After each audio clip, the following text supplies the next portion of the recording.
Aloha everybody, good afternoon. My name is Kaimi Pelekai. I'm a fire captain with the Honolulu Fire Department. I've been a fireman for 20 years. My father was a fireman for 37. So this career of service to our community is a part of who I am and a part of who a lot of people who serve in our first responder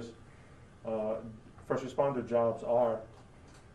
So when this mandate came out 5 days ago, it created a lot of harm and hurt in our first responder community.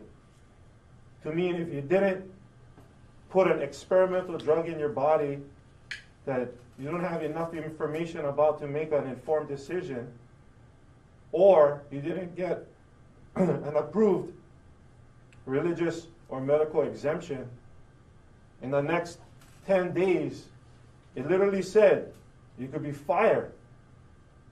I spent the last 20 years of my life and 37 years watching my dad do this job.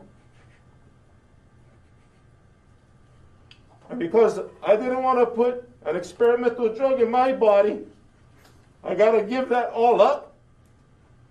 I got to choose between my personal freedom and I'm not just talking about me, but people who are first responders like me, who love our jobs, who love the people of Honolulu. And I know the people of Honolulu.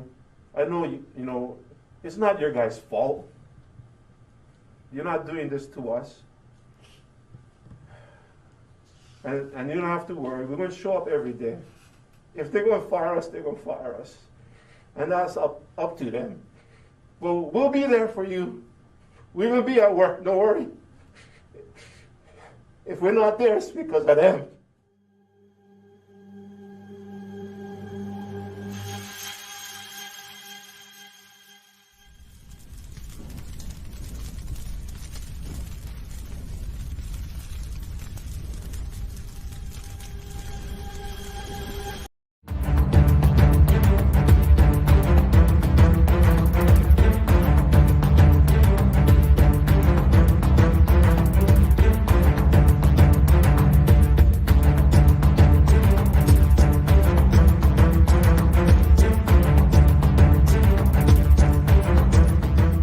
Welcome to the Daily Wrap-Up, a concise show dedicated to bringing you the most relevant independent news as we see it from the last 24 hours. Tuesday, August 15th, 2023. Thank you for joining me today, and I apologize for continuing to use the wrong opening. It probably confuses people. The opening I tend to use in my interviews. The last few shows I keep accidentally using that. But that opening I chose to use again from the opening I had with the recent interview I did with Shelby, which I'll point out in the show today. More than even before, it's very relevant today, seeing as how we're going to actually talk about COVID-19, or rather the injections related to that, or even more specifically that, but also the FDA overlap with the ivermectin, which is not new. It's been out for, I don't know, a couple of weeks or more, but I haven't seen a lot of focus on it. And I went through the entire thing and I found a lot more in this FDA, basically with the FDA lawyer discussing ivermectin as they're being sued. And the things that they say, the main point that has been circulating is that they're admitting, which we always should have known, that doctors always had the legal right to prescribe ivermectin off label. And they are forced to admit this grudgingly in this back and forth between the judges and the circuit court and the FDA attorney. But that's not okay, because there's already people that have been arrested or lost their jobs any number of things under the idea that ivermectin was not allowed somehow. But even more than that, in this conversation, the judge forces this FDA attorney to just state openly that they're not accountable if they're wrong. That it would include, by the way, if they're lying. But of course, you're not allowed to suggest that they would lie. But think about how crazy that is. So we're going to talk about that to start, a little bit about Twitter and really kind of the engineered flow of information, as I've talked about a lot, but also kind of this overlap of the way that we are as a species, as human beings, that we're very herd animals, or very much like herd animals, and the idea that we are cowed by what other people think and whether we're allowed to do certain things. We recently referenced that the video of people in an elevator. It was like a joke, like a practical joke show. And very quickly, the idea is that everybody is involved except this one girl, but the elevator's packed and everybody's facing the wrong direction. and she's facing the front, but they're all facing the back of the elevator. And the long story short, over the process of people coming on and off, all working for the joke show and talking amongst each other, all looking at the back, she eventually just turns around and faces the back of the elevator, which is just it's lunacy. I mean, why you would give in just because it's crazy. But my point is that overall, we see this happening a lot with social media, with the way we perceive our political sides. It's intense. And we're going to go over some things that overlap with Twitter and also, just in general, the way we're engineered this way and why that's important to the bigger discussion for all these things, COVID-19, East Palestine, which we'll also talk about today, just very briefly. It's getting worse in East Palestine. If you can actually make sense of that, it's getting worse. And the tests are showing that. So we're going to make a quick point to make sure that doesn't get lost in the mix.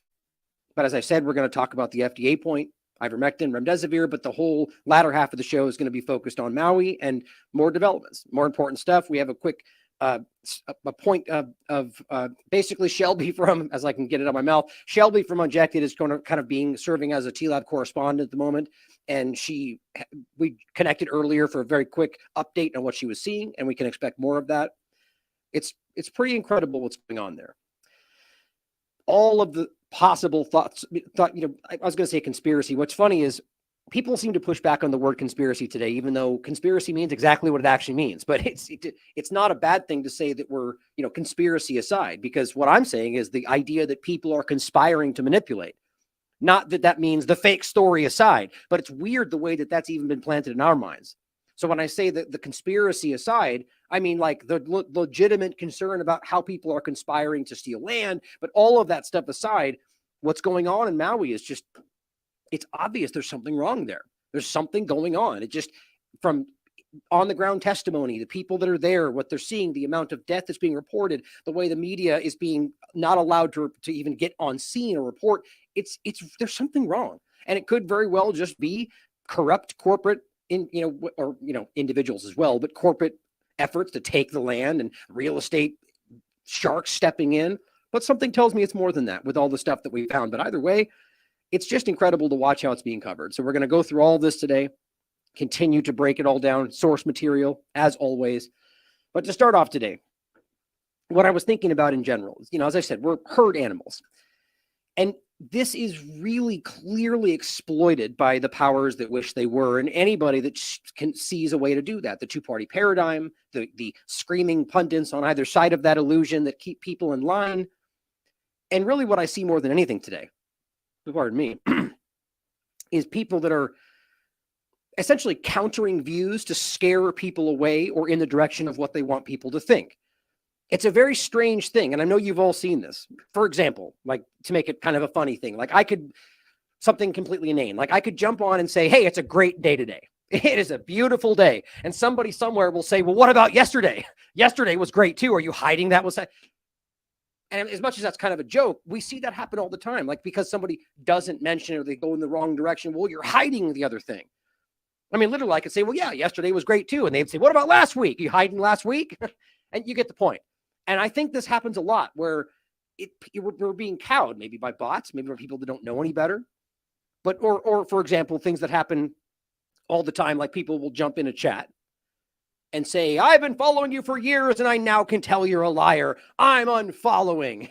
Anybody that's been doing this long enough have seen that. And it could be real, I guess, but not because it's real, but because there are people that are just who you've never seen. Nobody in the chat's ever seen there before. And they just want people to think, okay, maybe there's something wrong with this guy. And some people fall for it, right? You obviously ask if it's true, think about it, but realize that there are people out there trying to kind of engineer the way that you see the world. And I think that's really important to think about. We'll start with this clip that I thought was really, really telling.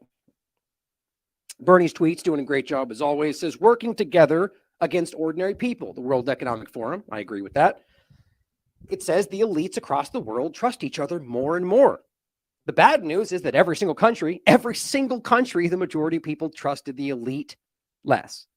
Now, really what they are is elitists.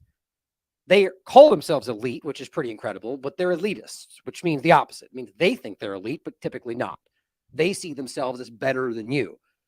But listen to this statement and think about what this means. And the fact that to her, this is a problem. They're not trusting their betters. How are we ever going to do anything if they don't listen to what we want them to do? That's what she's saying. The Edelman survey showed us that the good news is the elite across the world trust each other more and more.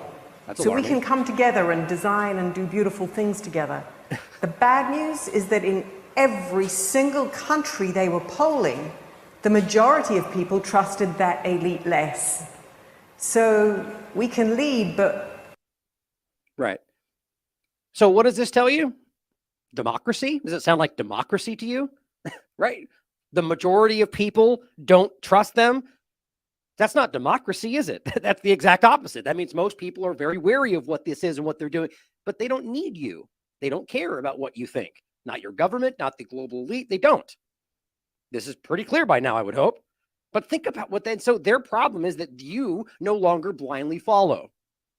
That's the problem. And I just think that's a very positive note that I'm seeing, that people are standing back and saying, wait a minute, something's wrong. So all that's going to happen is what I was talking about to begin with. And then everything else they're doing, but they're going to ramp this up. They're going to try to drive their two-party illusion politics, or, outside the US, different just division politics, to drive people into a position that they can use against you. If we can't recognize by now this is like the definition of government, then I don't think you want to see it. Let's put it that way. But here's another great example. Scott Ritter shared this. The poster child of CIA insanity. This organization has no legitimate reason to exist. He's talking about the CIA. And Morell makes my case. If you're watching this and nodding in agreement with what this lunatic is saying, you're the problem, not the solution. This is actually pretty crazy. This is not an extremely new clip, but the point is that he's saying on the record everything that we know but that they say is never true.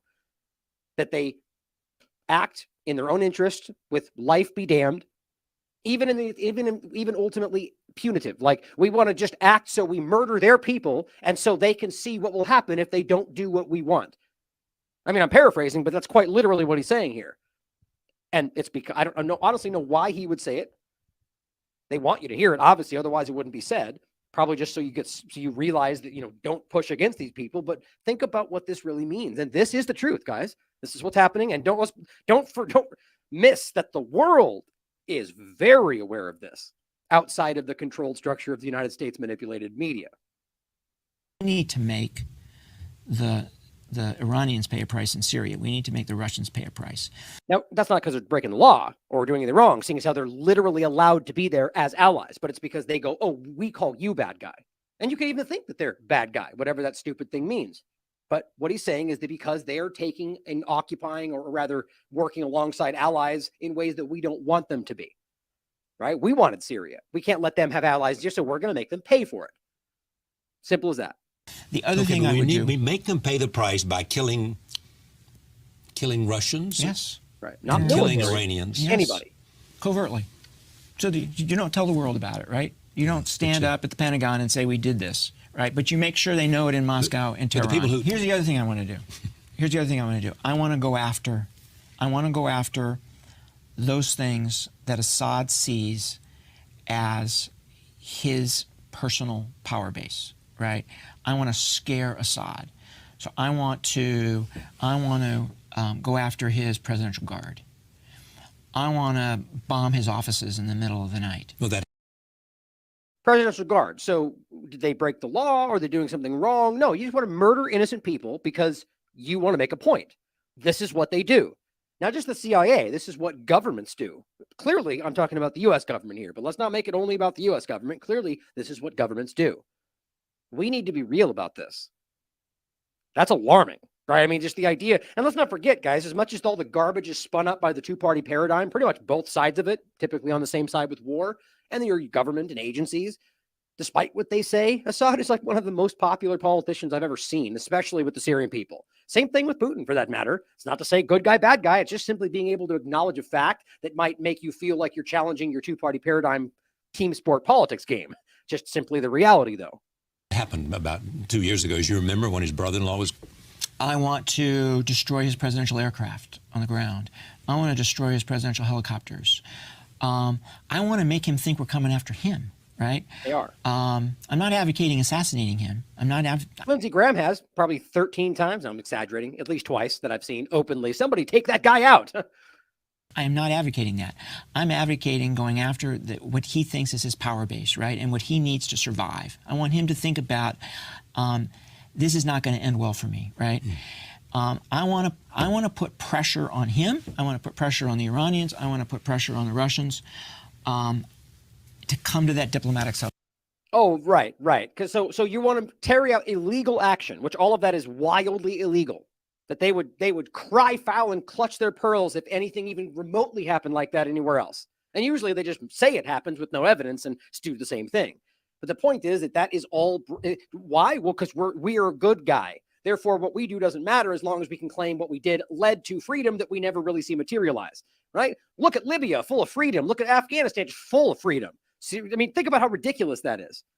Iraq, just over brimming with freedom. Bro, the point is that the only things they have that are actually considered the things that aren't tied and under the boot of the U.S. government that is occupying these territories. Ask Niger how they felt, why what's happening there, or the governments of these countries that are pushing out the West because they are completely stealing like everything that they have of worth in these countries, forcing them to only export the things that the Western countries need, and only allowing them to, what they need, only allowed to import everything that they need. They can't grow their own food. I mean, this is basic foreign policy. So what happens is when they're not allowed, or when they push back, well, they go, well, you're going to starve now. Well, the good thing is they have other support in the area. But the bottom line is this is the kind of stuff that we see. It's openly pointed out. They don't care. They want people to know this, but they want the people that are lackeys in supporting them, the screaming pundits on either side of the two-party illusion, to say you're crazy for thinking that. That's it. They want you to know. They just want you to be afraid to say it out loud. You see how that works? Now, here's another interesting point. Wittgenstein points out, ever since COVID, it should be okay to question the mass consensus scientific narrative. Yeah, but I said is not only was it always okay, doing so is paramount. I'm not saying ignore or disregard, but question. Always. Honestly consider, but thoroughly question. Questioning and dismissing getting intentionally conflated. That's happening every day. One is intelligent, the other is ignorance. Be intelligent. Question everything. The idea that acting like questioning is somehow the idea that you're dismissing things because the exact opposite. The people that are not questioning them are the ones dismissing everything else. It's funny how that works, right? It's this complete inverse of reality. It's everywhere. Question everything, be open to all possibilities. It's not just COVID, guys. It just opened people's minds. We should have always been doing this. Five times August points something hilarious out. It just shows you the fact that people are being cowed along at whatever moment they need you to move. As he says, the science, trademark, was perfectly clear, people. Perfectly clear. And he shows a bunch of these ridiculous posts, all from like pretty much the same time frame. It says the unvaccinated were 3 or 11 or 40 or 97 times more likely to die of COVID, which we had 99.9% chance to survive anyway, or really far more than that when you realize that it's dramatically less than the flu for 94% of the population pre-vaccination, according to the leading peer-reviewed science on the topic. But fake news though, right? The point is you can see all these posts from September 2021, from November 2021, all really around the same time frame. CDC finds unvaccinated 11 times more likely. That's interesting. Jumping over here, latest CDC data, 97 more times. Okay, wait a minute.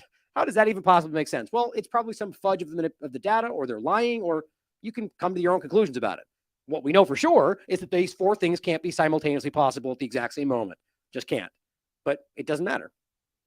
Spira points something important out, which brings us into the Twitter, rather just the social media sphere of all this, which is where this is happening more than anything. And really it overlaps in my mind with what we'll get into in the Maui conversation, which is just more than I've ever seen ever. I mean, I've been doing this long enough to be able to see these, the Paradise Fire, these, not even just the fire conversation, any of these conversations. Personally, maybe I'm wrong. I have never seen this much blatantly false misinformation, lies, outright. I mean, just everything. I mean, everywhere. I genuinely think this is not people just not caring, or people that are just lazy, or I mean, that's some of it for sure. I very much think this is by design. That's my opinion. I'm not saying I have receipts to prove that, but I very much think that we're being led down this path so they can go, see, this is what happens when people have free speech. That's the kind of thing we're seeing. And you know what? Good. That is what happens. But see, the problem is when your fingers are on the scale and you're flooding the conversation with your controlled platforms full of absolute lunacy, well, then what happens is you get to point at that illusion, but it's still free speech though. Just because you make it look as bad as it can get doesn't mean that it's still not free speech and still shall not be infringed and alienable rights. But, it's just funny how that works, right? We'll make it look extra bad. And then can we change your constitutional rights? No, no, you can't. It's not your ability. It's not within your power as much as they pretend it is. But my point is that social media platforms like this are leading in this direction. And I think that's by design. But it doesn't mean in any way I'm even remotely suggesting that people should be suppressed or censored or not allowed to say exactly what they think. But Spiro writes, listen to the Elon's World Economic Forum CEO, who is running Twitter. When the free speech platform doesn't like what you have to say, and you guys have already heard this for the most part, you'll be shadow banned and demonetized, but without your knowledge, of course. The awful but lawful. What she says in here is really important, and I'll read my comment afterward. Here's what she says. Positions, we have built brand safety and content moderation tools that have never existed before at this company. All those are for advertisers, marketing, which is not the people using the platform, right? Do we care about that? No, we don't. We care about free speech, and we care about being able to engage in the platform, or any for that matter. But she is a salesman, right? That's why he hired her. The World Economic Forum, vaccine pushing, mask wearing, lockdown loving, marketing, advertising CEO. And we've introduced a new policy to your specific point about hate speech called freedom of speech, not reach. So that's not freedom of speech then. So what you're saying is we're not letting people have freedom of speech, because that's what it means. You don't split those things down the middle. You don't take part of something and say, we'll cut this part off, but say you still have the whole thing. Nope, it's not.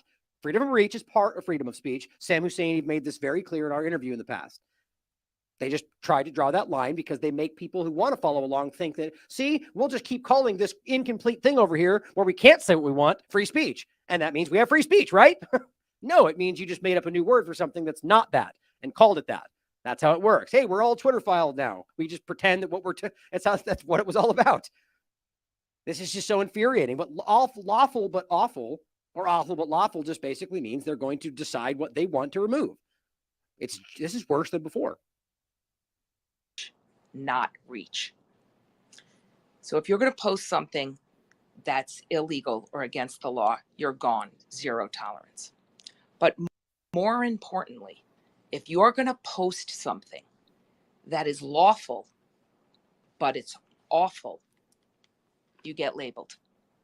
No, you see, that's not what's happening, though. You let me know the first time you see some kind of label that says, oh, you're awful. That's not going to happen. I mean, if it does, I'll laugh about it, but I'm still going to promise you that you won't get labeled like that if they don't want you to see that you're being suppressed. That's already happening. We're right now seeing this already happen. There are all sorts of very right-wing people that are being wildly suppressed right now because they dare to talk about the transgender issue, or because they dare to point out things about Maui that I think are actually the more correct things, while allowing people, like we'll point out in a minute, to spread things that are ridiculous and blatantly incorrect. Which, by the way, I'm not saying they should stop that. What I'm saying is they're right now actively suppressing people that aren't even breaking their own rules, but are saying things that are far more valid and provable than some of these ridiculous things people are sharing that aren't. Make sense of that. Labeled, you get de-amplified, which means it cannot be shared, and it is certainly demonetized. Back to your direct point about... Okay, let me get this straight. You're censoring hate speech. That's not free speech. You're reducing people's reach of what they say. That's not free speech. You're demonetizing people. That's just like YouTube. So at what point did this become the free speech bastion of hope that everyone said it was? It never did. This is every single reason we were upset with the past platform or YouTube. It's the same thing. It's just so sad to watch how, this is my point, guys, being cowed along because Elon said so. Brand safety. So they are protected from the risk of being next to that content. And it's also why it's really content that's not breaking their rules, not violating the terms of service, and not illegal. Important to note that once a post is labeled and it can't be shared, and the user sees that, 30% of the time, they take it down themselves. That's called social engineering. Right? If they're doing something wrong, well, then, like in regard to your terms of service, then by your own account you can do something about that. So what you're saying is you are going to actively basically suspend and suppress and censor somebody, even though they didn't break any rule or terms of service or the law, because you don't like it. And then basically hope they do it themselves. So we're in kindergarten. Like that's what they're trying to train. This is ESG. This is all the same stuff. They're trying to mold the world in their like. Which I mean, let's pretend like they actually think this is for a better, greater good. Some of them might. That's the illusion we're being sold, even though they're not even saying that. Really, this is just blatant, guys. Now, here's what I said about this. Did you catch the main point in there? Right? She goes, well, if it breaks the law, it's gone. No question. Well, we all know that. But more importantly, she says, oh, really? So it's more important to downgrade lawful, unviolating content as opposed to criminal content? Well, look, maybe she misspoke, but she said bad, illegal things. But more importantly, it's very clear. She says this so-called lawful but awful content will be suppressed, censored.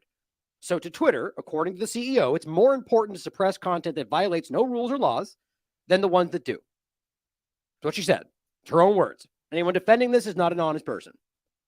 It's ridiculous. Well, here's another interesting one that I think is really important. When asked about the importance of diversity and equity, because that's what all the people on Twitter care about, right? And inclusion. Well, the yak here says that she cites the BlackRock CEO, because that's what all the people on Twitter care about, right? We all look up to the CEO BlackRock, right? The BlackRock CEO, right?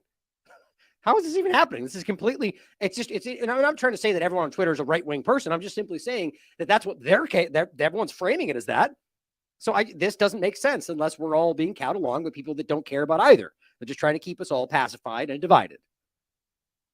Think about it. I think it was the CEO of BlackRock 3 years ago. So before the pandemic, before the awful social crisis, and he talked about calling CEOs to attention, right, all over the world, that companies in the private sector had a bigger responsibility to both their employees and their customers to fulfill a gap in society. Oh, okay. So now you're social engineers, right? So now CEOs of major companies somehow have a responsibility to influence the way you live your life. Well, that's what they're telling you. That's what she's telling you. That's what they're all praising. And literally, we see this play out all across the world, right? Some companies are feeling the burn from that, right? Seems like Anheuser-Busch is not doing too well. I wonder why. Because you tried to shove something down people's throats that didn't want it because you thought that was what everybody was supposed to, or whether it was being forced on you or whatever. That's what they're talking about. They're talking about CEOs of companies that have nothing to do with social justice or what you think the world should be like, and adding something to their wrappers or putting some mantra on what they sell, or refusing to sell it in certain places, or whatever. But guess what? They'll all sure as hell absolutely use Israel's illegal stolen land and products pushed out of there because they I don't want to see what's going on over there because racism, right? That's pretty ridiculous. That's where the BDS comes in. Boycott, divest, and sanction, because people are being stolen from, and then they're growing things on those land, or even just taking the olive fields that are there, olive trees, and just selling those because they stole it from them. Right? This is not hard to see, but those things are okay. But we only care about things that we pretend are hurting the environment. Or it's absolutely absurd. Whether or not you think that it's right what they're doing, they have no place to do this. These are powerful people coming together with their secret meetings and telling you they're going to decide what people do in the future. That may sound like conspiracy theory to people, but it is literally on the surface what's happening. So call conspiracy theory all you like. It's just conspiracy. That it was once assumed that the government would provide for people. So it was a call, you used the word, to service. Who assumed that?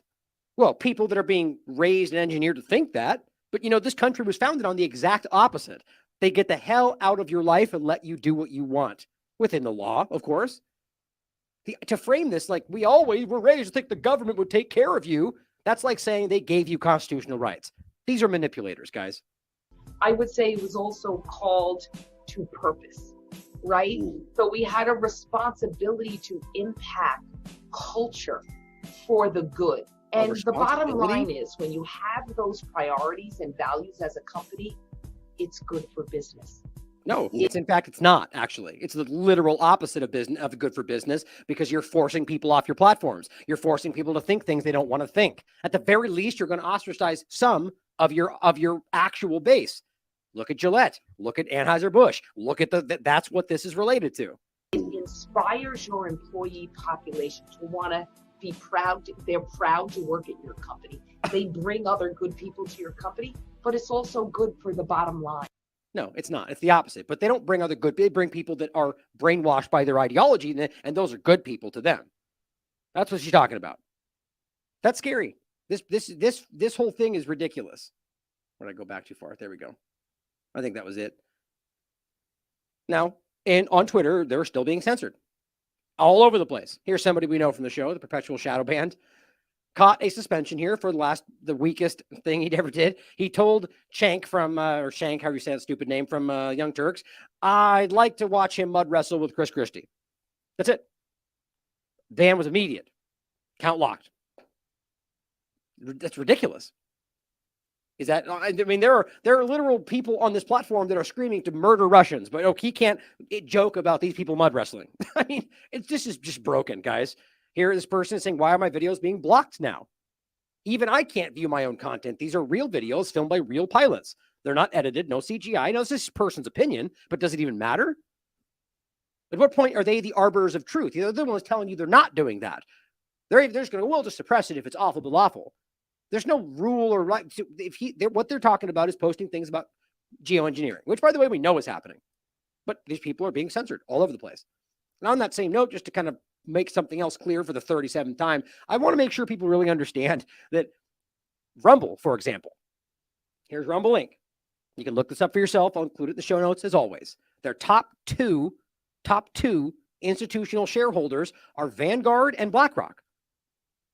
Why doesn't that matter to all the people that will you even get the hint that they're connected to something else, and it's a huge issue for one side of the paradigm, which it should be. I'm very concerned about this overlap. But why is this not pointed out by the same people who are all profiting and rising to fame on Rumble right now? Well, I made the same point here. He says, well, we will be bringing an antitrust laws to prosecute the illegal collusion. We will. Are you in the courts? Are you going to, I'll get into some more points about this ridiculous. Anyway, the point is, and racketeering perpetuated by these demons. And he lists MSNBC, Fox News, CNN, right? Why? Because, well, BlackRock owns major parts of these companies. Okay. And I said, well, is Rumble on the list? Crickets. Nothing. Of course not. Of course not. Can't bite the hand that feeds you. Well, this, ladies and gentlemen, is hypocrisy, right? That is a double standard. That's ridiculous. Why would you want to listen to somebody who is going to feed you half-truths? Now, on the note of half-truths, let's talk about FDA, ivermectin. I think this is really important. When I first saw this, there was so much else going on. I kind of put it on the side, and I said, okay, we're gonna make sure we point to this at some point. But I think we've already very clearly identified ivermectin as something that is, at the very least, very beneficial for a lot of different purposes. And my point's always been, if you want to use it, it should be your prerogative, especially if a doctor wants to prescribe it. They should have that right, which we're now very clearly, we always should have known, but it's now being confirmed by the FDA themselves that, yes, they always had that right. And there's a whole bunch of things I'll go over in this clip, them saying that they didn't hurt anybody by these claims, or it's just, it's worth listening. It's only 49 minutes. It's really crazy. But I have about 5 or 6 things we're going to listen to in this breakdown. Thank for the Epoch Times for calling this out. Doctors can prescribe ivermectin for COVID-19. They say directly, the FDA, and I'll play it for you, explicitly recognizes that doctors do have the authority to prescribe ivermectin to treat COVID-19. Very important. Here, by the way, is where I was able to find this. It took me a minute because it's not linked anywhere. It's not linked in the Epoch Times. All they really have is a quote and then no way to really find it. That's not going to work for me. I wouldn't have talked about this if I wasn't able to verify that it was actually said. Here is the actual oral arguments that I had to track down from the United States Courts of Appeals for the Fifth Circuit. It actually took me far too long to find this. Here, it's only an MP3, which I find very strange, from the Health and Human Services, Ashley Chung, Honold Jared Kelson is her name. That's the FDA attorney. Now here, Chief Nerd shares just the clip, so you could actually hear it. I'll just play the full thing when we get there, but then I'm glad that, he included this. But again, there wasn't a link to the full thing, which I'm not sure if you can even include with the downloaded MP3, so I get that. But it's important. Thank you for sharing this. Here's the actual breakdown. So let's get into this and play some of these important clips. Now, what I really think is crazy is, here, I got to move one of these videos. Hold on. What I think is crazy is just how, come on. Oh, phew. I was going to be really mad if I didn't see that somewhere. Anyway, okay, here we go. I just added this background so we could see the tweet that they're referencing in this, which we remember was very real.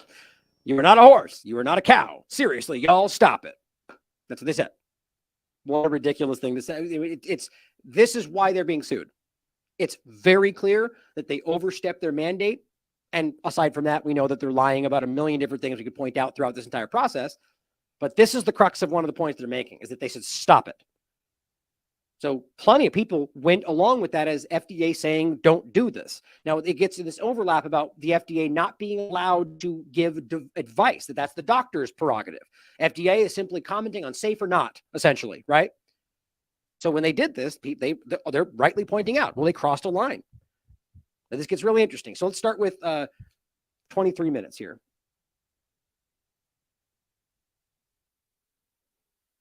Regulated medical products are safe and effective. This is so it can say. Now there's some parts of this that are kind of low, so maybe turn up. It's some of them are super loud and super low. I'm not sure why, so turn it up if you need to.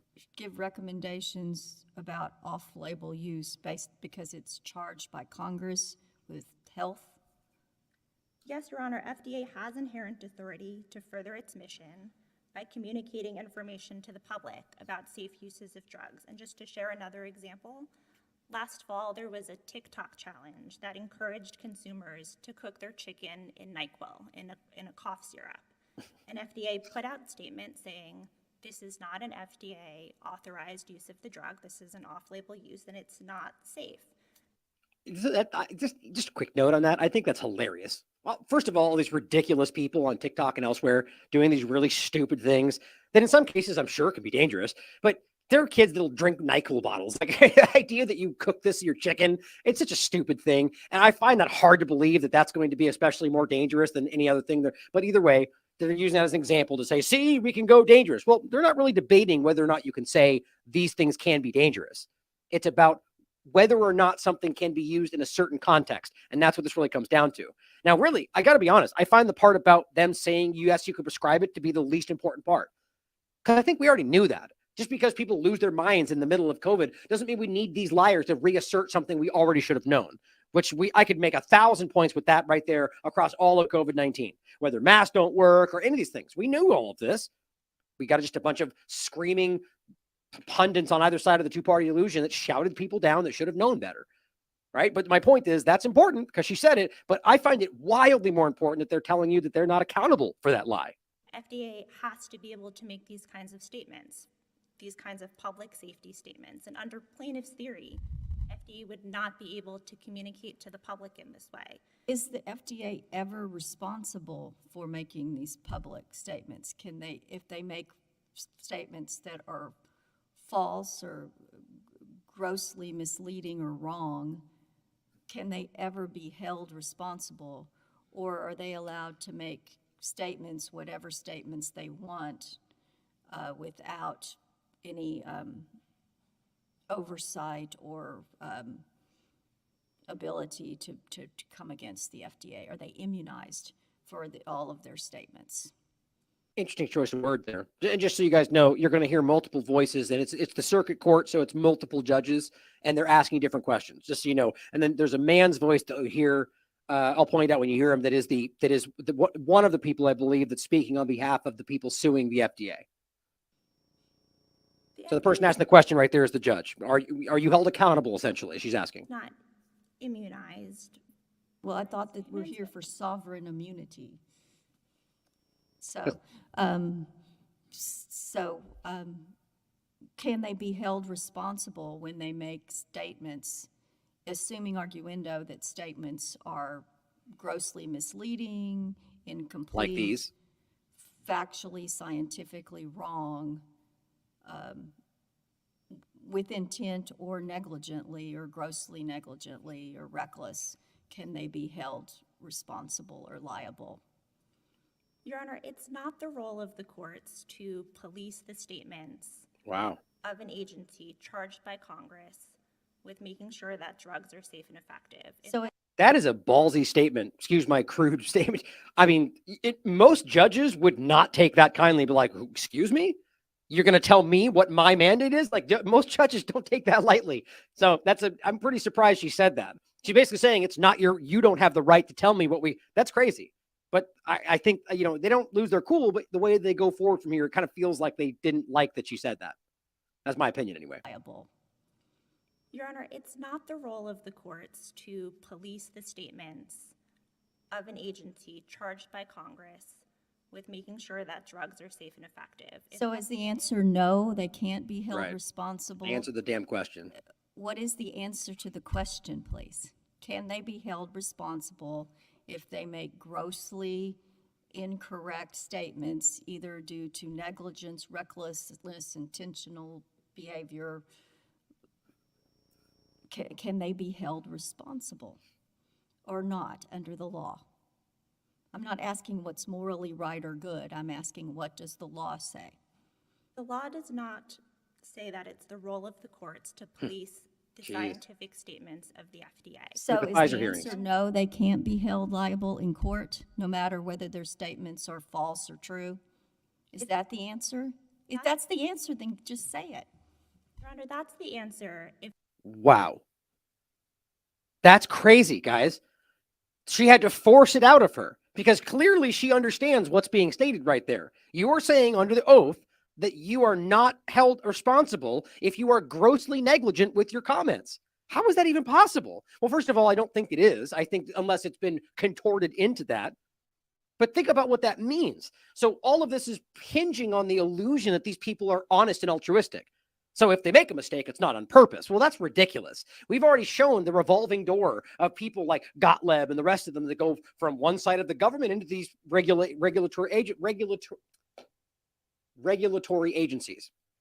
So if we know that's happening, which it is, the revolving door, which we all joke about, which it shouldn't be joked about, then obviously they can be influenced, they can be bought, they can lie. So what they're saying is now that we're not accountable for that. We can wildly mislead the public and you don't have any legal right to do anything about it. That's what she's saying right there. They can't be held liable in court, no matter whether their statements are false or true. Is that the answer? If that's the answer, then just say it. Your Honor, that's the answer if the statements are merely communicating information to the public. So no matter what the information is, and no matter whether it's false or it leads to even deaths, and I'm not saying this case is that, I'm saying hypothetically, they cannot be held liable if they're giving information out. That's correct. So they're allowed to by Congress, but someone has immunized them. So here's the point, guys. What the problem, the crux of the point of what the problem is with that is that they can then say things which the government and the media point at as mandate, even though they'll stand back and go, we didn't make anybody. It's like saying the childhood schedule, like they played the game with. Well, the CDC sets that. They don't mandate it. Well, yeah, but it's how it actually works, though. When it goes in the childhood schedule, it trickles down the authority chain. They all do it. They all make sure it's involved in the next mandated thing from their state. Same thing here. When the FDA made this statement, it trickled down, and people then started enforcing that. People lost their jobs because of this. Not maybe just this one tweet, but that was the central point they're making. But overall, yes, they made a statement that made it sound like this is bad. They didn't differentiate, horse or not. They simply said, and we all saw this, guys. We saw all of the media making ivermectin is dangerous and you shouldn't be taking. They weren't saying only horse. They were just saying ivermectin's dangerous. That was because of what the FDA did. And so what they're saying is they're not accountable. It doesn't matter what they say. That's incredible. And this is the way that this is likely set up intentionally. So they just point, it's like the scarecrow. They point in a different direction, right? No, it's the CDC's fault. No, it's the FDA's fault. No, it's HHS. What happens? Literally nothing, as usual. From being liable. Is it Congress? So, sorry, I'll go back one more time on the play. She's asking who made them immune. The FDA immunized them from being liable. Is it Congress? Uh-oh. If the FDA is merely making informational statements, they do have sovereign immunity. There is no waiver of sovereign immunity under the ultra vires doctrine or the APA. Right. So they have sovereign immunity, but not you. right? Not anybody else they don't like around the world, right? Who cares the Donbass? You guys don't have sovereignty or sovereign immunity, but same kind of point we're making here, right? Like the idea that they're somehow sovereign and protected, and they like that doesn't apply to us. Yeah, because they're not you. They see these when they talk about the country and the you know what they talk that they're talking about themselves and their circles, not you. You are people they step on to achieve their goals. If we can't see that by now, we don't want to. There can be circumstances if FDA is issuing formal regulations. These regulations may be challenged under the EPA, but that's a different circumstance than what we have here. It would be extraordinary for this court to conclude that FDA needs explicit statutory authority merely to speak to the public. Agencies talk to the public all the time. That's how the government communicates with its constituents. They talk to the press, they go to conferences, and they send speakers to speak on behalf of the agency. They Right. And if they lie and people die because of it, they're held accountable for it. issue statements on social media. Or they should be. Agencies need to be able to speak to the public like this. They have inherent authority to do so under Section 393 of the Federal Food, Drug, and Cosmetic Act. And there it is right there. Make sure you look that up. Okay. The point is that they're simply arguing that under this congressional legislation that they are allowed to say what they want, even if they're wrong. That can't be allowed. We already see why. Like, not even getting into whether they would do it intentionally. Like just the simple possibility that they could do something, say something, direct an order to something, and then it would be wrong, and that they wouldn't have to be accountable for that. Then they have no concern. They'll just say whatever they want, which is exactly the point. Then you can add the possibility of dishonesty, of criminal activity, which clearly is present. And Congress also gave FDA explicit authority to make exactly these kinds of statements in Section 375B of the Federal Food, Drug, and Cosmetic Act and Section 242O of the Public Health Services Act. But you can see the FDA has no authority to issue medical advice, correct? That's not arguable, right? Now, this is where it gets into the specific overlap of whether we're talking about saying that can be dangerous, don't cook chicken in NyQuil, or saying you should be taking it like this or not taking it like this, which is what we're talking about here. This is where it gets important because they're trying to, just like the Pfizer hearings in Australia, they're trying to walk this line. They're trying to finagle their way through all of this. They're trying to avoid liability. An agency that's literally designed to keep you safe is trying to avoid liability from you. How much that shows you it's broken. I mean, it's unbelievable. FDA cannot issue medical advice. No, Your Honor, the government isn't conceding that in this case. So what she just said there quickly, which they skipped past, is that she's going, well, no, we're not necessarily conceding that we're not allowed to give medical advice, but they're not, though. And that's the crux of the point. You believe the FDA does have authority to issue medical advice? The FDA is charged by Congress with making sure that drugs are safe and effective. And FDA is entitled They're to failing have at that. a view about whether drugs are being used in a way that is safe and effective. And if there are examples in the world, as there were here, of consumers using drugs in ways that were not safe and that were leading to hospitalization, it is not only permissible, it is imperative that the FDA be able to inform the public of its scientific views about safe uses of drugs. Does it matter whether they're scientific views or not? Whether they've been tested scientifically or whether they are just views? Does that matter? Mm-hmm.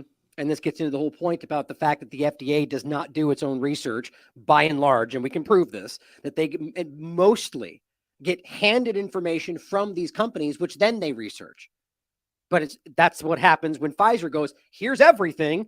And then we realize that was not even a fraction of 1%. And it turns out, it looks like phase 3 is actually far more dangerous than nothing. But whether the FDA knew that, didn't care, that's for you to decide.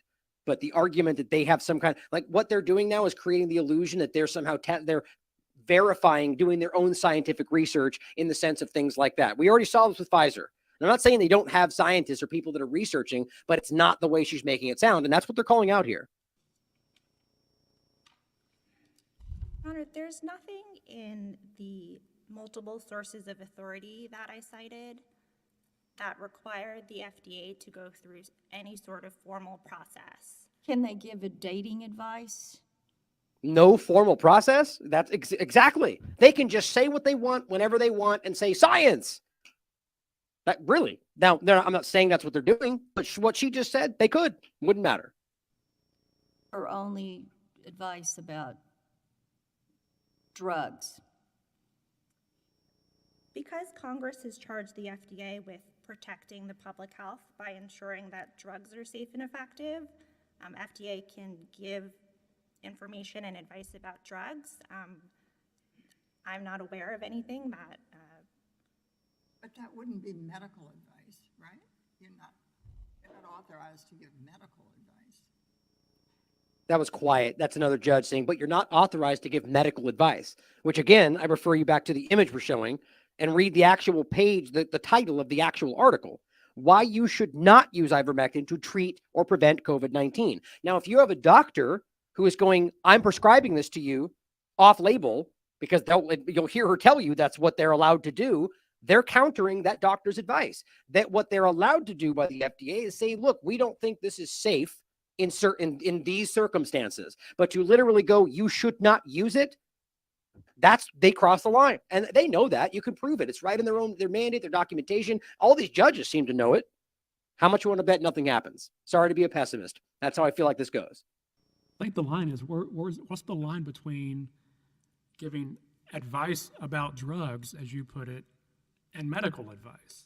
There isn't. So I think it would be helpful to look at the statutory text of Section 393, if that's what Your Honor is asking about. To start, 393 specifically refers to devices and not to drugs.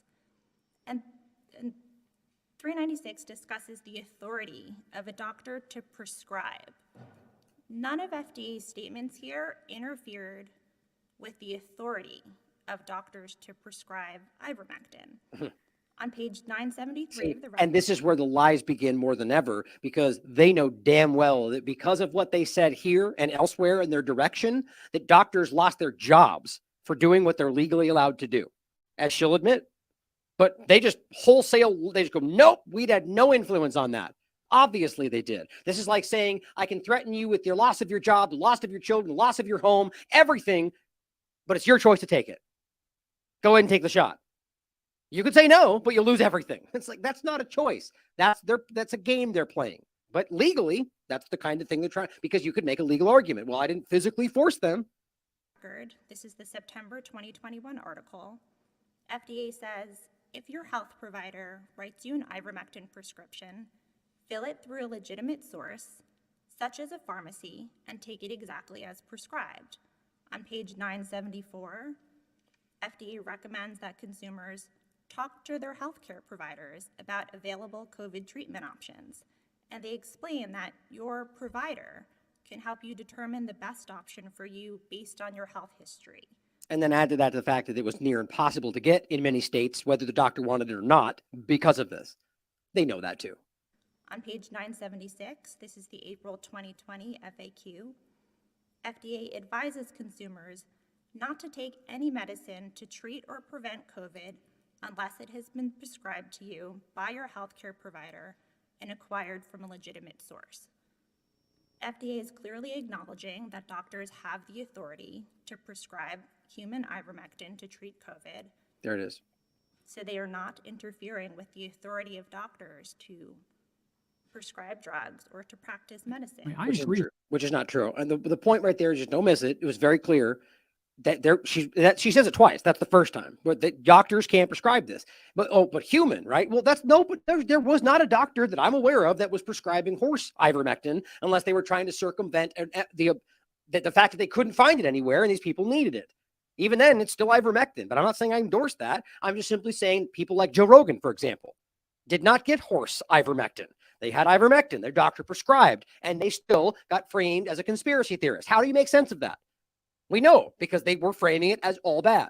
Both the FDA, even with this post making it sound like horses, they still made statements all over the place about how this was dangerous. It's not, though. And that's what we're finding out today. And even then, they're telling you now, well, they still have the right to do it, but that's not what was happening because of what they said. It's very simple. This is all just a legal sidestep. That's what they're trying to do. Prescribe drugs or to practice medicine. I mean, I agree there's plenty of statutory authority that empowers FDA to issue information. I don't think there's any question about that. The question is there any colorable authority that authorizes FDA to issue recommendations, to provide medical advice beyond information sharing?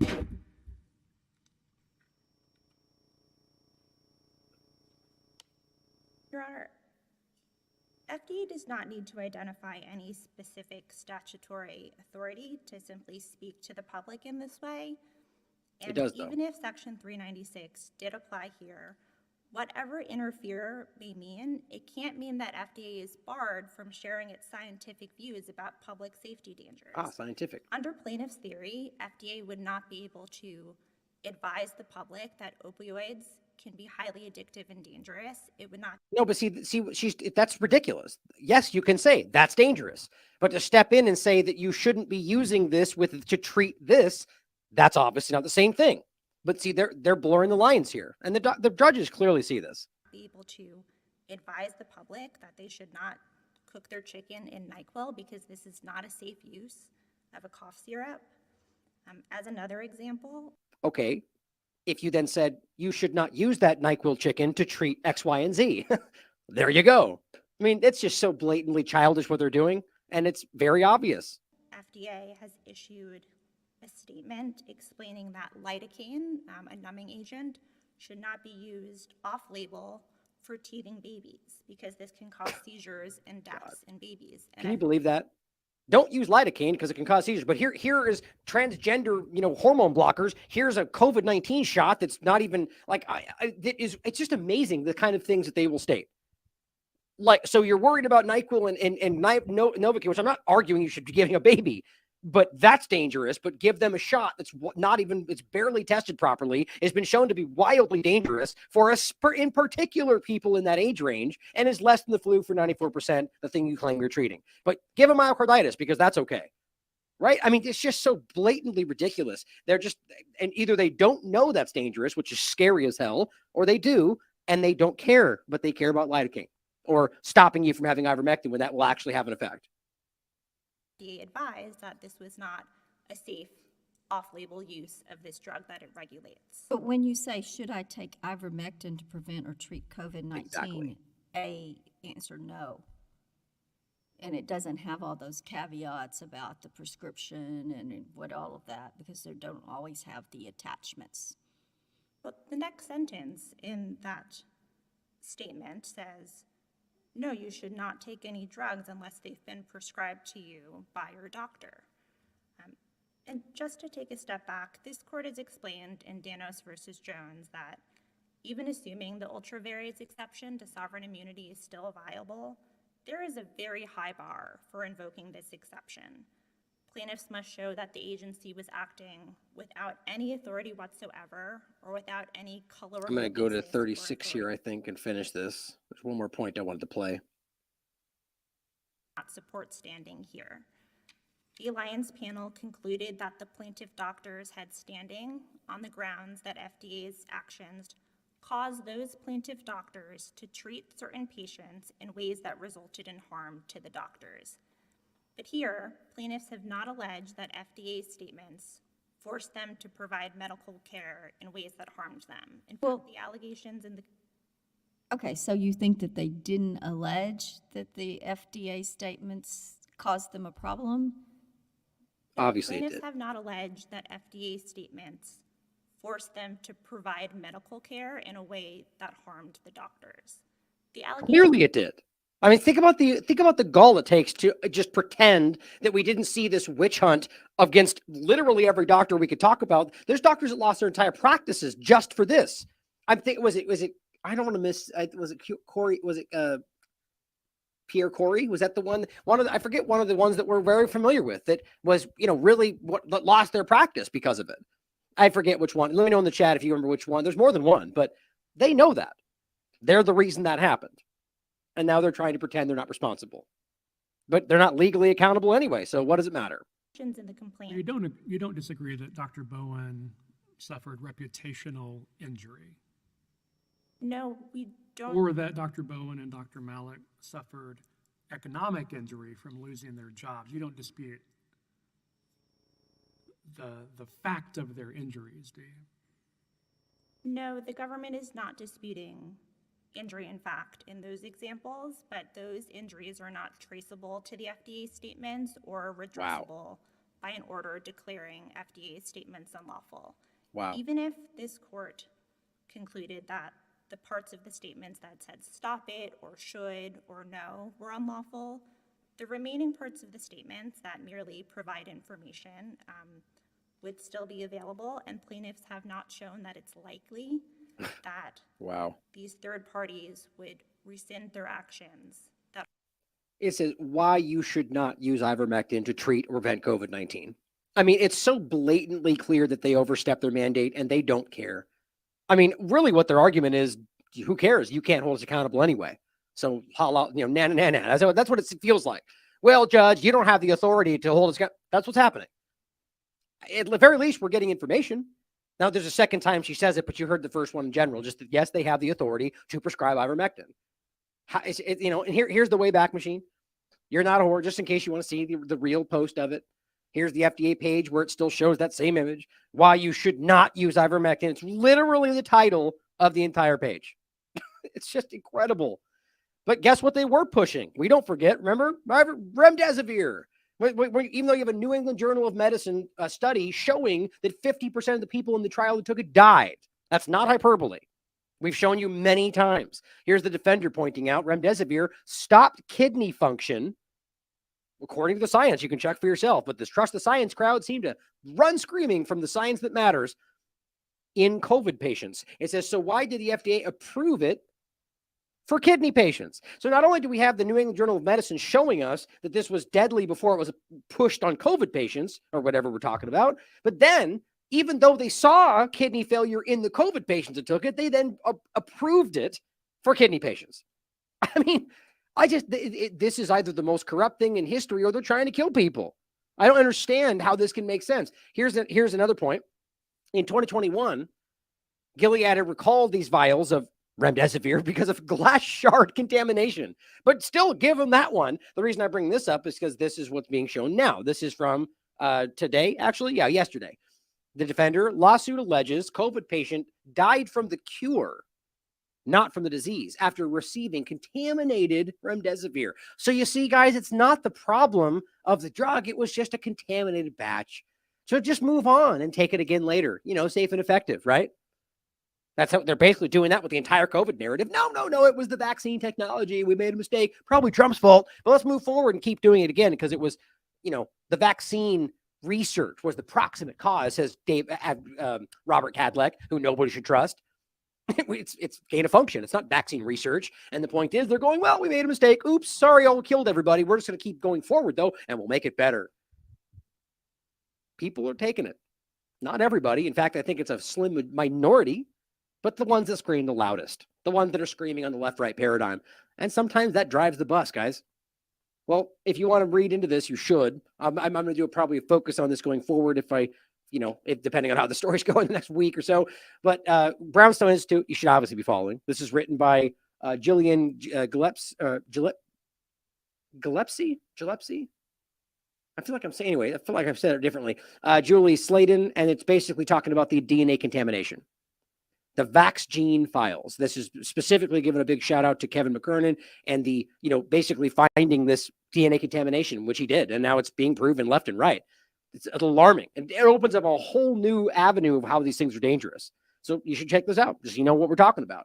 Now, here's the Telegraph. This is from today. We're baffled, guys. We're so baffled. Heart attacks at record levels after the pandemic because it's the pandemic, right? Hospital cases at new high as health chiefs raise fears that those with symptoms are failing to seek help. It's your fault, you stupid patient. Why didn't you come get help? It's not the heart attack causing shot that we've all admitted can cause heart attacks or myocarditis or blood clots or 15 other things that affect your heart. It's not that thing, because that'd be crazy. That would be conspiracy theory. It's this completely unverifiable broad concept that people didn't do things during the pandemic, which led to exactly the thing being caused by the shot that we're not admitting. That makes sense, right? Just shut up about it, guys. It's totally the pandemic that we're going to pretend. I mean, it's just so mind-blowing that this is still happening, right? As Katie says, or climate change. That's why. I mean, my God. I mean, I was going to read some of this, but it's just so stupid, guys. It's so blatantly obvious what's happening. And I'm not saying that because I'm assuming. I'm saying because we can prove the overwhelming amount of, I mean, it's 1 in 35 myocarditis. That's coming from peer-reviewed science. That's being admitted in front of the Australian Congress. 1 in 35. Even what they're trying to push back on by saying 1 in 3,000 or 1,000, that's crazy. We're being told 1 in a million before this starts. Now we're going, no, you're wrong. It's 1 in 3,000. Okay, well, that's crazy. That is a net harm. Along with a lot of other things you could argue are net. The point is this shot is killing people, guys. It's not helpful for anybody. It's time we just be honest about that. Oh, and I was going to read through it. One of the points they make in here is by saying, well, they're trying to make their point by saying, well, they all missed their appointments. That's why. Right? Ever since the first lockdown, people missed their appointments, and that's why this is all happening. They're trying to tell you the record level, almost 100,000 more, wherever the number is in here. It's right here. They're saying they saw 100,000 extra deaths that aren't COVID between this time frame. And then they point to the link and say, it's all because of this one problem. But guess what that very article they link to says? Well, 500,000 people in the UK missed out on drugs to prevent strokes and heart attacks. Scientists say that could be at least 13,000. Oops. Well, wait a minute. You're over here going, it's all because of this, but it's 100,000. But your own article says that's 13,000. Huh. How's that work out? Where's the other 80,000+ people? Whoa, man, we're baffled. We're baffled. That's called willful ignorance. That's called lying, is what that's called. Well, on another interesting note, before we get into the Maui conversation to finish today, Brooke Jackson made a really, really interesting point today that I think we should make sure we talk about. In general, make sure you're following Brooke Jackson. She's still on the path, man. And check out our previous interviews that I didn't link today, but search Brooke Jackson on the TLAV. We have 3 outstanding interviews, including the very first one she ever did on this topic, which I'm proud of. She wrote Pfizer COVID-19 shots approved under emergency use authorization. That's because that's what they were and still are, right? There's no approved versions being used. Not in the United States. FDA, according to this document, according to the information we have, did not require any deviation from good manufacturing practices to be reported. Approved by Congress. Let me show you what that means. Here's the actual document that she sent me, and I'll show you what it says there, that these aren't required for EUAs. Well, what is it? What is a BPDR? A biological product deviation report. Well, that's when there's a problem, ultimately. It says for use by manufacturers like Pfizer, Moderna, to report biological product deviations to the FDA that may affect the safety, the purity, or the potency. You know, all the things that matter of this distributed product. Okay, so they make an injection. And then something happens, whether by accident or by design, that affects the safety, purity, or potency. Well, by law, in a normal sense, they're required to report that. However, as Brooke's pointing out, according to their own documentation, right, this is from 2021. This is the Pfizer documentation directly from the government. This is Pfizer Confidential. This is during their overview of this.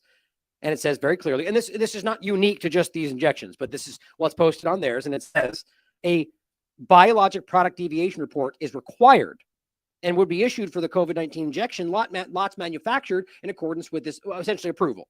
Right? So probably why they never actually made any or gave any to people in the United States. Why they lied about it in the military are now being sued for that and forced it on them, saying it was the approved version. It wasn't. And you know, here's one more reason, which we shouldn't need. Go back to that same point about masks and everything else. We should have already known this because everybody saw this before. Emergency use authorization implies we don't know that it's safe.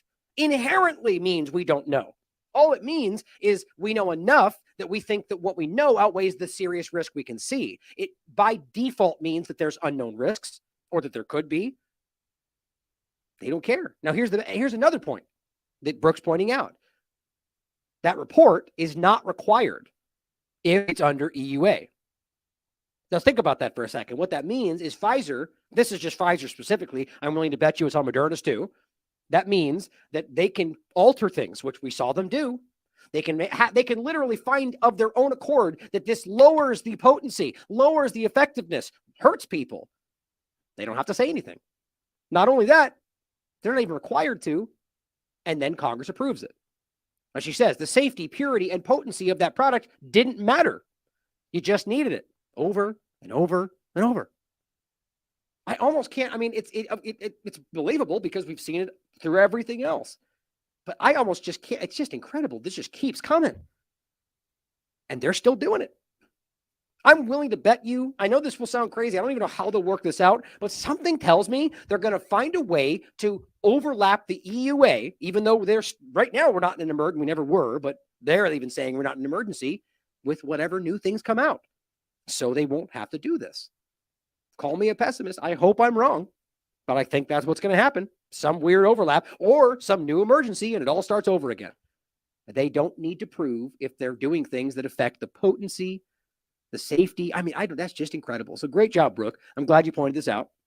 Now, don't forget, we just saw Pfizer admit in front of Australian Congress that they got a special batch for their own employees that they didn't need tested by the government. That's incredible. That's alarming.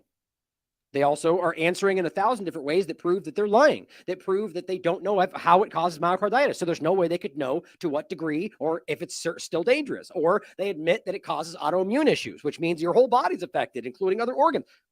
They're either lying about not answering or admitting very important things, and it just keeps going. It's absolutely incredible. So make sure you check this out and other work and follow Brooke. It's important. Now, one quick note on East Palestine. Nick Sorter points something out that I agree with here. Instead of sending another $23 billion to Ukraine, why not send some money to help out East Palestine? Now, this is posted before Maui, but how about the same thing?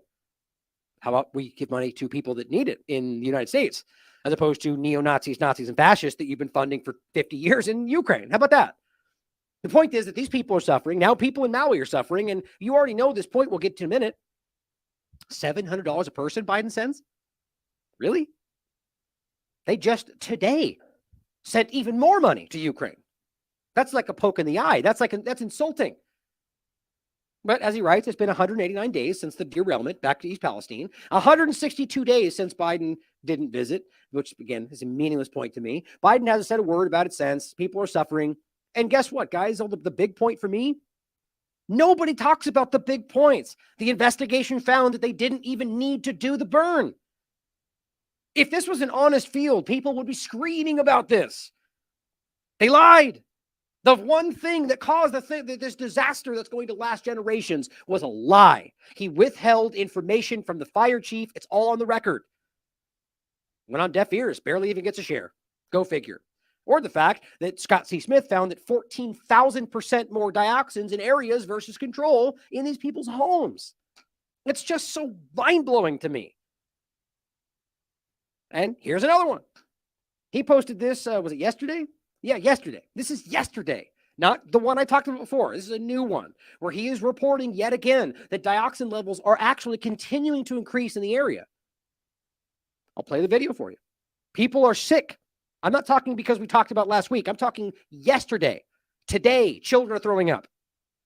How can you have 6 months of such intense problems and nobody cares? I take it back. We all care, but yet nobody does anything because the government pretends that we don't care.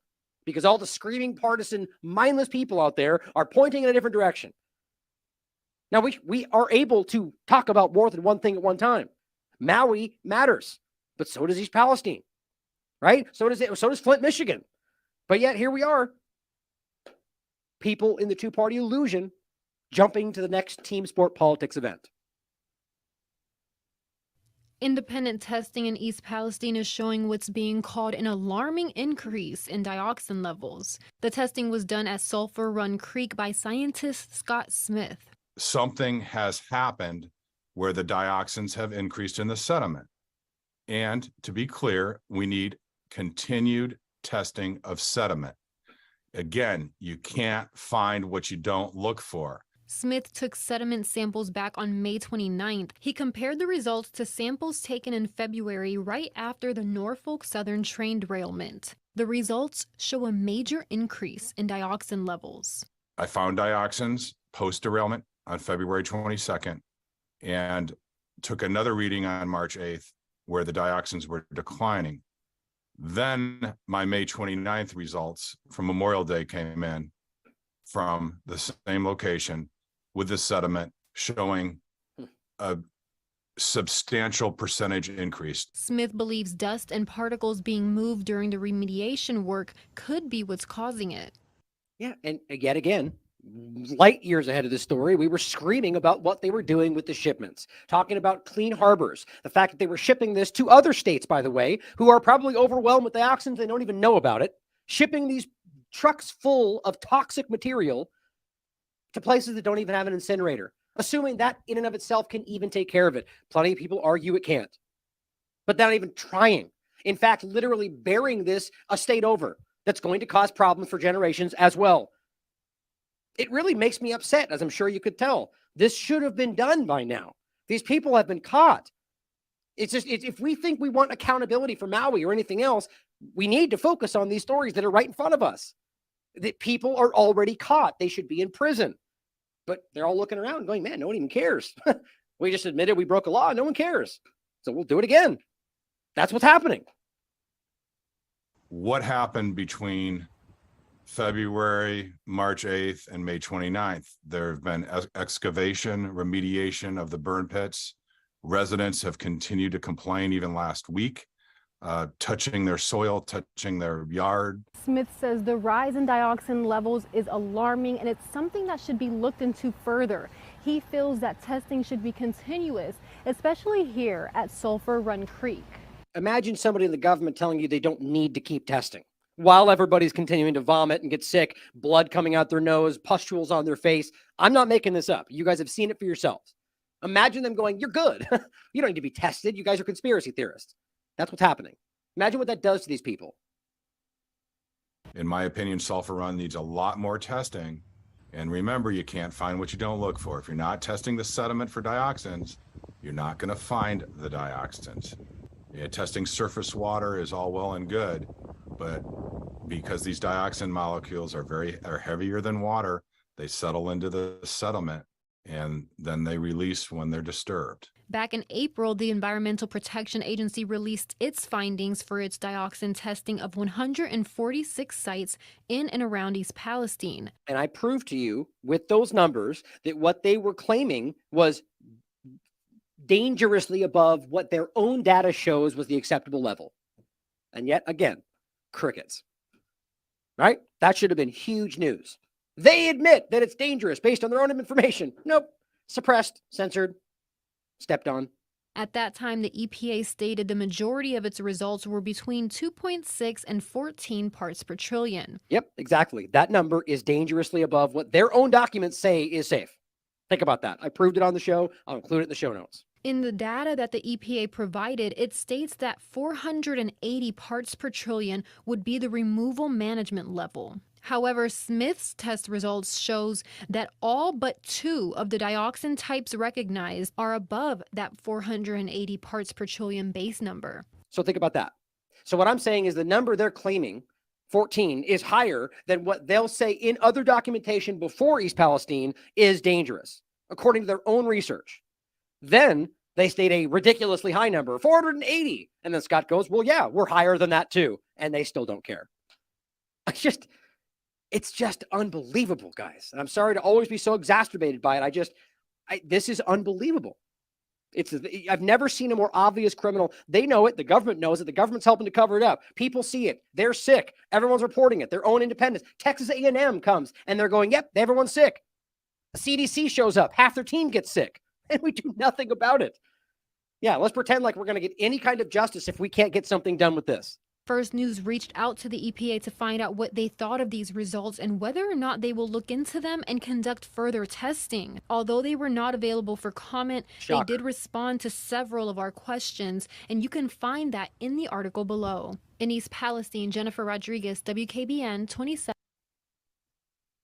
Just unbelievable. If you want to read about this, guys, here's the coverage from the 3/28/23. The Clean Harbors Waste Disposal Ohio scandal.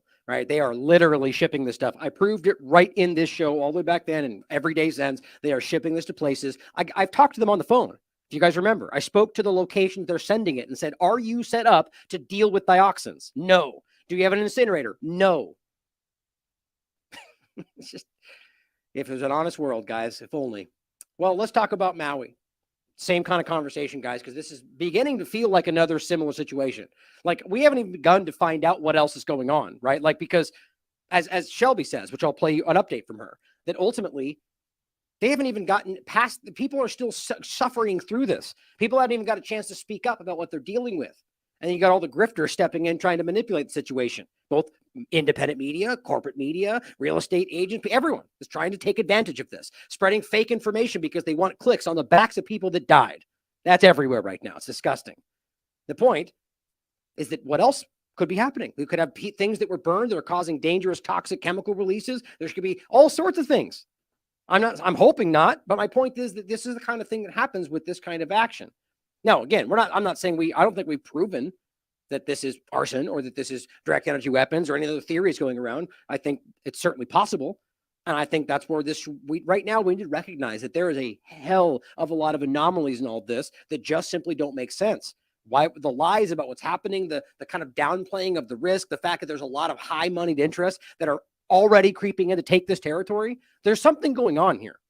So all I'm asking is that people keep an open mind, whether that's something you think is direct energy weapons. That's crazy. Well, it is kind of crazy, but it's also very possible, right? So the problem is that people are so quick to say no, even though we don't know. Right? So we all admit we don't know, but yet when you put up something like that, they go, haha, you're crazy. It's like, well, it's also equally ignorant to just dismiss a theory because you don't think it, because you're on guard against conspiracy theory. I mean, I'll go into the stuff I proved again here about the locations and what is possible. But ultimately, make sure you watch this interview first. Shelby Thompson interview. Locals convinced Maui fire is not an accident, as evidence suggests foul play. It got a lot of attention, and rightly so, because nobody's getting information right now. Everything's very suppressed. And her and her mother was actually in Lahaina. Thank God, got free before the fires took over. But what she saw is really unnerving. These comments that I'm hearing a lot, which I don't know how to explain, but the idea that most everybody that was there getting out were trying to deal with these first responders, and they were like in some kind of a trance. I don't know how else to say that. I'm not saying I know that or that's what happened. I'm saying that's the report that we're hearing from, everybody that was actually there. And there's not that many of them because apparently there's thousands of people that can't be found right now. But the point is that they were going, hey, I need this. And they weren't even responding to them, not even looking at them. Now, you might expect some like, I'm busy, get away, maybe, but like, that's just, there's something wrong with that. I don't know what it is. Now, that's the reason I played that clip to begin with today, because not just the COVID-19 part, that these things were pushed on people that made them lose their jobs for rightly saying no, thank God. But ultimately, again, that means that there are people in Maui, in Oahu, that's Honolulu. Well, all the people with integrity got pushed away. They wouldn't take the shot. So you're left with people that didn't know they were wrong, too stupid to know for some reason or other, or didn't care for a multitude of reasons. That's what happens. Also, whatever else you want to consider. I'm not trying to say that we know there's something in that would cause X, Y, and Z, but, think about that. That it's interesting that we're seeing these overlaps and everybody arguably dealing with this with somebody that is in that ballpark. I find that concerning. Now, interview is important. As well as the show that I did just before that, were directed energy weapons used in Maui? Let's look at what we can prove. Now, just because it says directed energy weapons, people are like conspiracy theory, even though in my opinion, as I found in this article, in the show, my opinion is we don't know. Don't think there's enough evidence to say so. So you'll find this kind of common title I use in events like this, where I say, did this happen? Let's see what we can prove. The show is not meant to say, we know. It's meant to kind of be, let's dive through it, do it together. And it's funny how that's conspiracy theory to some people, objectively considering others' opinions. That makes perfect sense with how broken the world is today. But in this research, we did find some pretty interesting things, some very unnerving realities about what's actually in this location. Before I get into that, though, let's go to our honorary TLAV correspondent, Shelby Thompson, co-founder of Unjected, and take a listen to what she has to say about some updates, because there's a lot swirling around this conversation. Then, she, as somebody on the ground, it's important to hear what she has to say.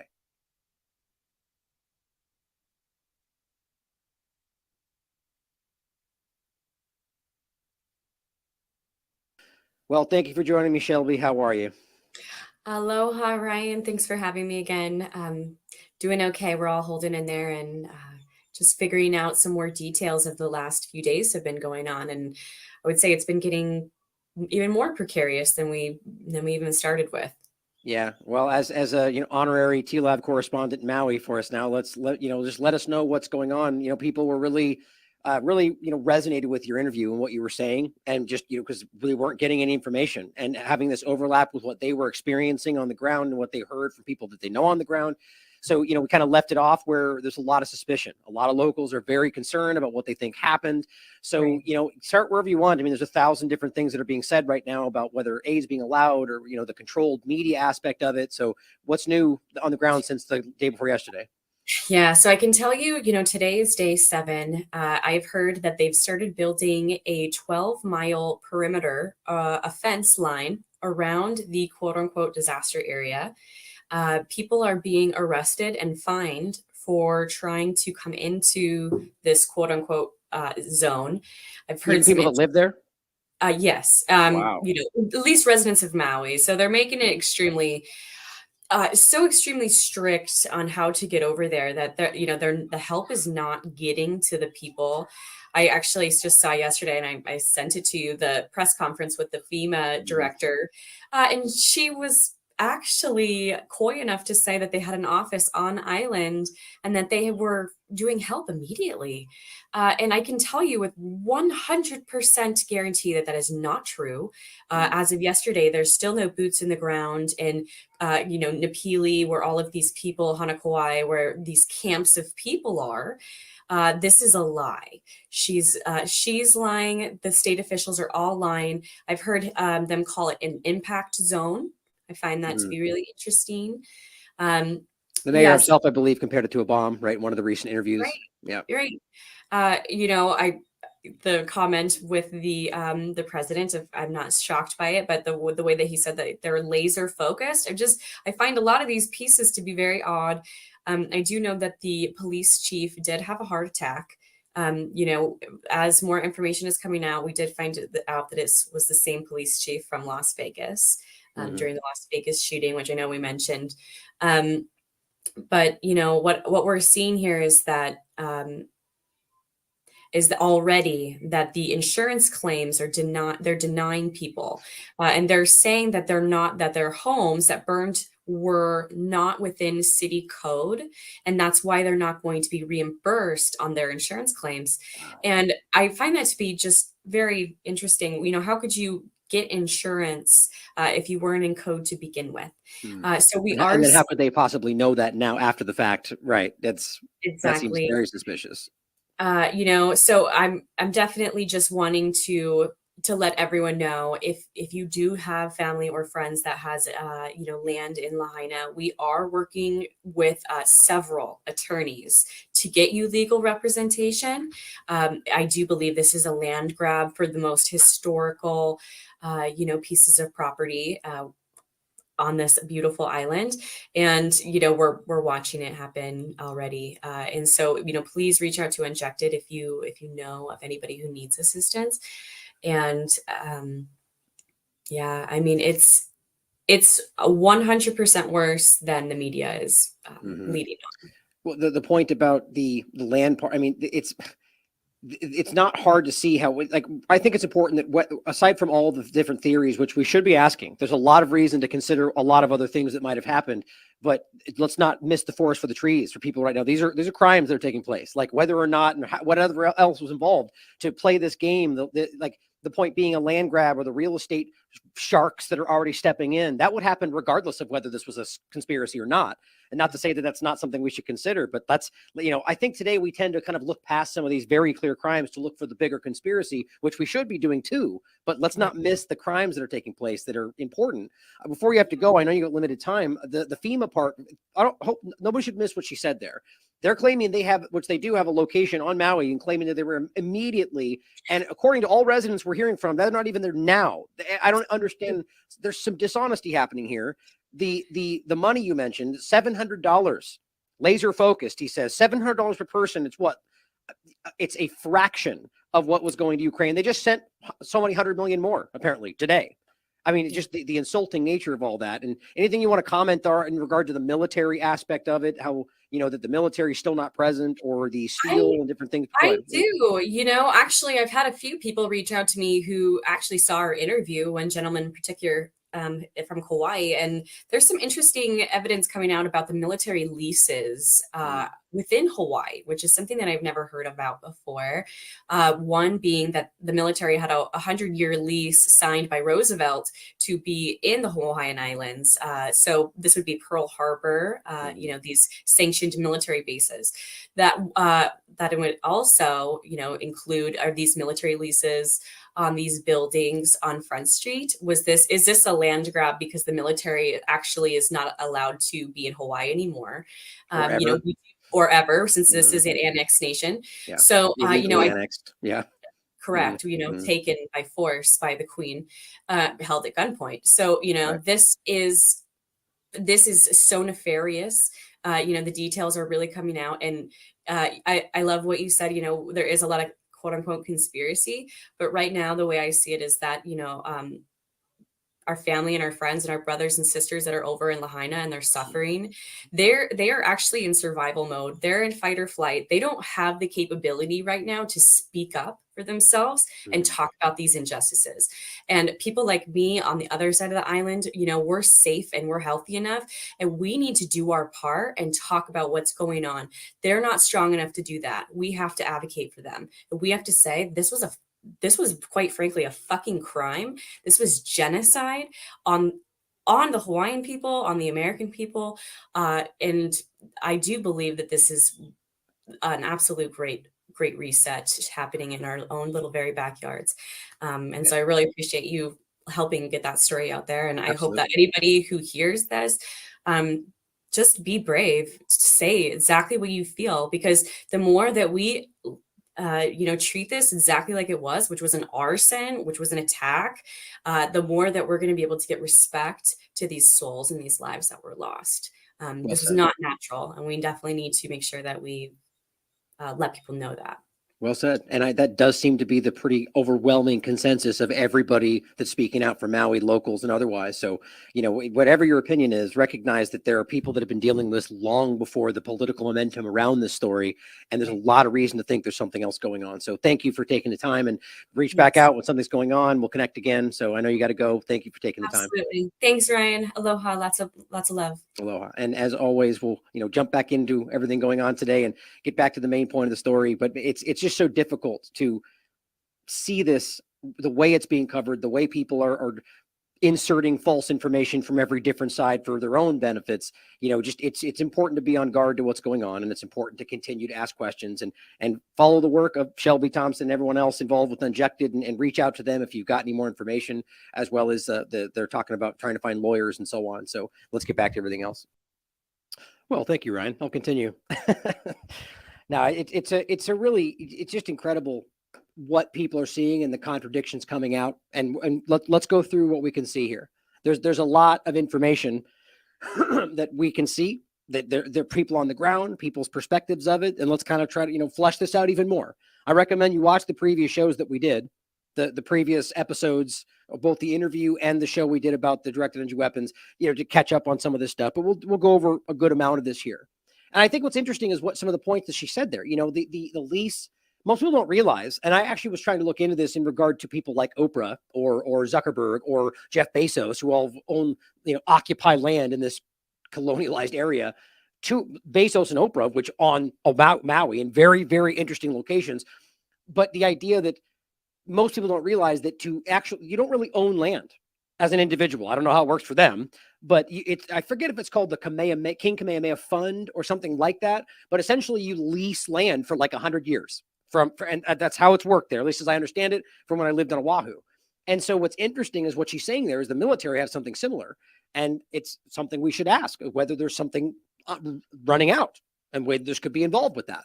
But don't forget, it's not just the bases on Oahu, guys. The bases we're going to get into right here, or rather installations, are military installations that are on Maui.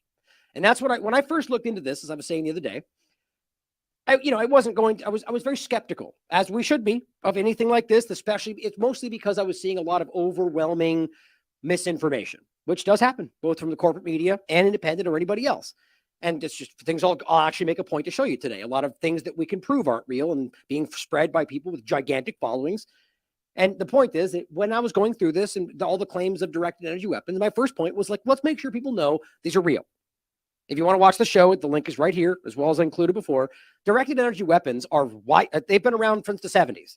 I mean, they've been researching, there's been patents. We can show examples of a while back, governments, or in specific, in this case, it was Rumsfeld and one of the generals speaking on the record about working on these, about using them if they need to. We can point out Fox News, and I think it was the 90s or the early 2000s, talking about how these were being used. Lockheed Martin put out a video about them. I mean, it's not hard to see. It's real. That's why it's so interesting that we even have to get into that. That there are people on Twitter that are like fake news because, you know, they say that against anything that they've been primed to push back against, even if you can prove it. Things like geoengineering are still weirdly called fake news by some people, despite them going, we're going to do it to block the sun for climate change. They're going, yay. And then you bring it up and you're like, fake news. It's like, that's got to be some kind of schizophrenic break. I don't understand that. But so I went into this thinking, okay, I want to make sure, you know, I want to find out what the potential is for this possibility, because we should. Even if it sounds crazy, right? Because that's what an honest investigator would do. And when I found something that I thought was, I mean, let's put it this way. This is important, whether or not this was involved or whether or not this was even what started the fires. And turns out, as I said, what everyone is missing, and it seems a lot of people still that are arguing directed energy weapons, is that there is a thing called the AFRL, which is the Air Force Research Laboratory Directed Energy Directorate, which is located on Maui. And the quote from this person, this guy's name is the director of the directorate. His name is Dr. Kelly D. Hammett. More than once, they'll show you two examples. All the links are in the show, right in the tweet. Says that over his 20-year active duty career spanned a variety of positions, mainly focused on directed energy weapon systems. Which, by the way, they only called this an observatory, but you can prove that that's very clearly what they did. I'll shout out a great video done by Really Graceful, who gives me a shout out for this tweet in general, but points out that this is very real and very clearly what they're doing, even though they don't really make that clear. And she actually added a great point that apparently the location in Maui is, I guess, focused on directed energy weapons that utilize electromagnetic force, because there are differences. I find that very interesting with the bigger picture of 5G and all sorts of things. The Great Reset, the smart cities, it's very interesting. But of course, the Maui space surveillance system. He said, and that you can see the location right here listed as Maui, as well as New Mexico. That's called the Starlink base, I believe. Here's what he says in one of his own personal interviews. He says, quote, "We delivered the United States Air Force's first ever operational directed energy weapons." I almost fell out of my chair. I'm thinking, okay, I'm very skeptical of this whole thing. And now I stumble into the reality that apparently the first directed energy weapon was made on Maui. At least that's what they claim. It's just like, how do I not report that? And it says, as part of the Air Force directed energy experimentation campaign taking place on Maui, they deployed 4 directed energy counter unmanned aerial systems to overseas locations. So not Maui. They deployed them there, but they made them on Maui. They made 3 Raytheon high energy laser weapon systems, and the Air Force Research Laboratory, this is the important part, Tactical High Power Operation Responder, acronym THOR, the THOR system. It says that we built in-house. That's on Maui. A record-breaking time. Then it says the Air Force Research Laboratory secured the Secretary of Defense approval for operational use of all systems. End quote. So in case you missed it, the point is they created an operational THOR system, a directed energy weapon system that is built on Maui and operational from that location, from the location in Maui. Now I think I grabbed, yeah, here we go. Here is the map, or just one of many you could find. Now, the point for you to understand is Lahaina is where the most devastation is seen. That's where these fires were. But there was also fires, as you'll see. I have it on the main image of today, just sort of east of Kihei. So there's Kihei right there. We're talking up here all the way up to Makawo, if I'm saying that correctly. Don't forget, though, that one of the most important locations that is adjacent to the directed energy weapon system, which is on the Halikala mountain range right here, is the supercomputing location, which is part of this installation right here south of Kihei. You know who lives like on the nose right there? Jeff Bezos. Maybe just coincidence. Who knows? The point, though, is that is where all this installation is taking place. And then you had fires that broke out all right here between Kihei and Makawa. So going back to the point, they have these systems built on this location right here in the mountain range and says that they have them operational. Now, the question doesn't, that alone should be interesting whether or not it's connected. But then my question simply becomes, if we want to ask whether this is related, is it not possible they could have tested this? They could have gone awry. They could have acted, who knows? Of course that's possible. We've seen these things all throughout history.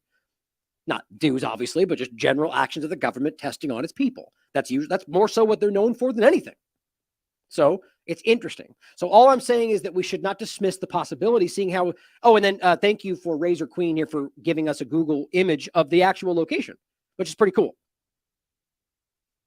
So you can see, and you can see right there, Air Force Maui optical, whatever they call it, which is the system in general, where they do surveillance, and they actually use the directed energy for surveillance into space. And I mean, let's not forget that there was some guy, I forget his name now, which I'm not even getting into today, that said on the record that these very systems are used to communicate with aliens. That just literally came out.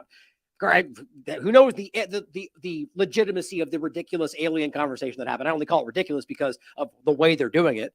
Dismissing these things forever, even though it's been circulated forever. Now suddenly they want us to know. That's why pretty much everybody ignored it, because we shouldn't trust these people. But who knows? The point is, you can look through these and see them. It's pretty interesting. So we shouldn't dismiss this, especially since this is something that I frustratingly forgot to include in the original show. I mentioned it and then forgot to say it, which was the earlier Soviet era connection.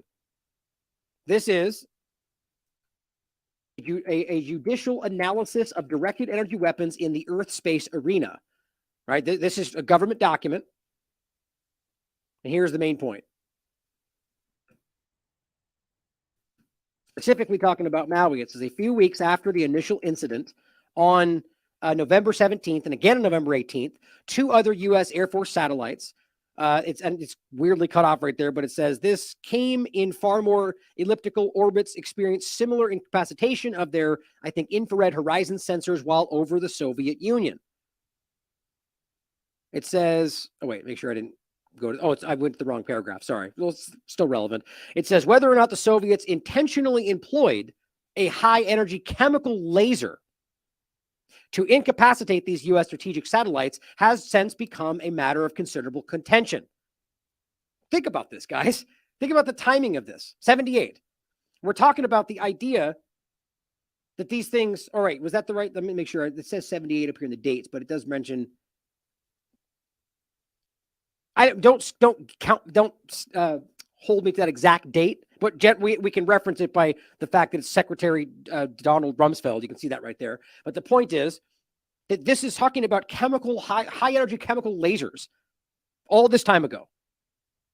Yet we're acting like it's fake news. Then it goes on to say the official United States position circulated by then Secretary of Defense Ronald H. Rumsfeld was that the satellites had probably been dazzled by the glare from natural gas fires. But it says the U.S. itself has employed low-intensity laser radar located at the sites, including New Mexico, that's the whatever they're naming that, and Maui, Hawaii, to, quote, interrogate Soviet reconnaissance satellites passing overhead. These laser radar facilities are used to determine precise orbital parameters of the satellites. They are also used to determine if the Soviet satellite passing overhead carries a reconnaissance camera by measuring laser energy reflected back in exposed optical systems. Now, the point is that they can use this to determine the location, and then, if so desired, use it to take it down. Now, the point is coming full circle to realize that these people working on it have been working on weapon systems the entire time. Yes, also surveillance, as they're making clear, but weapon systems. Ever since the Soviet era.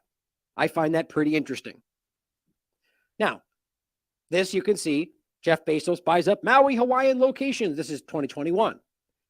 The location, again, is literally right south of Kihei, right next door to the supercomputing location that is part of the larger installation of what's going on Maui. U.S. military installations.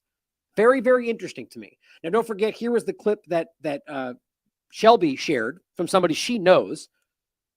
Now, just on one of the reasons we're going to get into the misinformation flying around, but it really frustrates me. So this was posted. Somebody took this video, stuck their name and tag right over the middle of the video, and that's circulating on Twitter. I know where it came from. It's not theirs, but somebody did that, and that's being shown. This is how gross this is right now. People are ridiculous. But people have always been ridiculous. It's really not that new. But the point is, it's worse than I've ever seen, especially the overwhelming misinformation. But it's just people have no shame, taking taking information from a very devastating event like this and using it to benefit yourself. It's terrible. But the point was not to miss that. The main idea was that this is, you can see that flash of blue light you just saw is in the direction of the mountain range where Thor's system is active. I'm not saying that means it was used. I'm simply stating facts that system is there, it's real. And right before this all started, as the guy in the video says, you can see the fires begin. And there's not transformers back there, according to Shelby. That's forest. There's no transformers. There's no lines. There's just a big blue light that shouts up as lights, and then suddenly that's starting. So you can make of that what you want. That's according to multiple testimonies, that's what happened. Now, Stephen Kirch even points out, as some of the videos that we had showed before as well, the boats on the ocean, which is not that hard to wrap your mind around. It certainly could mean whatever you want it to mean, or it could mean that there are ashes falling like they fall from every fire ever. They could land on pieces of, on boats that are wood and let on fire on the water. I mean, that's very easy to make sense of. But the point that I thought, which is the right thing to point out, right or wrong, with the most obvious, is the fact that fires don't typically burn in circles. That's pretty damn weird. Everyone can point that out. And Stephen Kirch, who's an investigator himself, says, check this out. Wildfires never burn in a perfect ellipsis like this. This is impossible. I wouldn't say impossible. I mean, it could be that there was some kind of, let's make a point, say this was completely unrelated and somebody had just done something to light a circle there for something unrelated, and then just all happens and that, blah, blah, blah. Wildly unlikely, almost impossible, but not impossible. But my point is, I agree with him. I'm just being irritatingly objective. The point is that this is, any investigator would say, okay, there's something wrong here. Just at one point, unless you can research and find out something that explains it. But otherwise, that doesn't make any sense. Now, here was a video that I wanted just 1 minute of, in fact. I mentioned the interview from the Paradise Fires in California. This is retired fire captain who it went around the world. I mean, this was an important interview. And he was one of the ones saying that, from his perspective, that there's something wrong here, that you can't explain this. Now, it's only 1 minute of it, but I just want to play this clip. But if you could find the full interview, I didn't have time to search it out. I mentioned it before, but I've got it cited in many videos where I referenced this back in California fire. So search that on Last American Vagabond. But thank you to Antonio here for sharing this. This is just that 1 minute part of it. So the number of fires was extremely alarming. Where did all these fires come from? Mm-hmm. How did they all start at once? And so I started digging, and when I started digging, I started looking at the research that was available for directed energy weapons, and what I started reading actual government documents that people had put up, various people had put up on the website, and looking at the destruction, which I have never seen in my career, the totality of the destruction on the structures. There was absolutely nothing left of the structures except foundation. Sounds familiar to today, right? But again, this doesn't prove, because he's not even saying he proved that's what was used, right? He's just simply saying, in his expert opinion, and he is an expert of his entire career, has never seen it. That holds water, guys. You can decide that maybe there's another explanation, because maybe there is. But you have to at least admit that that's telling. That's a big deal. Something else happened, at least according to the expert who sees this in what I think was like 20, 30 years of his entire career. So and we keep seeing these weird anomalies. Just ask why. Now, I've seen that with other fires, but not where it moves like that. Not where the fire is moving and one side of the street everything's fine, the other side of the street it looks like a nuclear. Take it for what you will, right? I mean, the point is ultimately, as we said before, as people I spoke to myself have said, that you can find some things you never would explain. That you say, I never would. If you saw it, you go, that's not possible, but then you see it happen. Where it's just based on weird combinations of moisture and wind and, all the circumstances that either do or don't cause these fires to be possible. And, but we should still be willing to say that is strange, and we should ask whether that's natural, but not assume, right? But here's something I found very interesting. Maui Police Chief John Pelletier states, and I believe I think this was the one that people are saying just had a heart attack. I wasn't able to see that. And of course, the other part of it is saying that there's an overlap with him with Las Vegas. Now, that's interesting. It's strange, but the problem is when you have in a large thing like this. Obviously, it's possible that he just ended up there. And if this event happened right afterward, it'd be strange. Or if it happened 10 years from now, it would also be strange. People go, oh, he was the guy from Las Vegas. So, yes, it is interesting. Make a note of it. And if more comes of it, or if it's interesting. But we need to be careful. We don't just give it meaning where it's just a coincidence, or it could be. I'm never one to assume it's a coincidence. Always ask the question, but don't assume. Because again, I'm making that point today because far too many honest people today are falling down these paths of assumption, of conjecture, when all we should be doing is going, that might be the case. And I'm very suspicious of it. Look, I'm just trying to go above and beyond to be skeptical because I'm very suspicious of both ways. But I think my gut tells me there's something wrong here for sure. But here he is telling you, as the police chief, that he thinks that metal was melted. Now let's be very clear. Fires don't do that. They don't burn hot enough to melt steel. Now, the question is whether it was metal or steel, whether he thought that, whether he was misinformed by somebody else, whether he's lying, all possible. But I think we have examples of this, and I'll show you some images that seem to show that, and you can decide for yourself. Our family and our friends. The remains we're finding is through a fire that melted metal. We have to do rapid DNA to identify them. Every one of these 89 are John and Jane Does. We know we've got to go quick, but we got to do it right.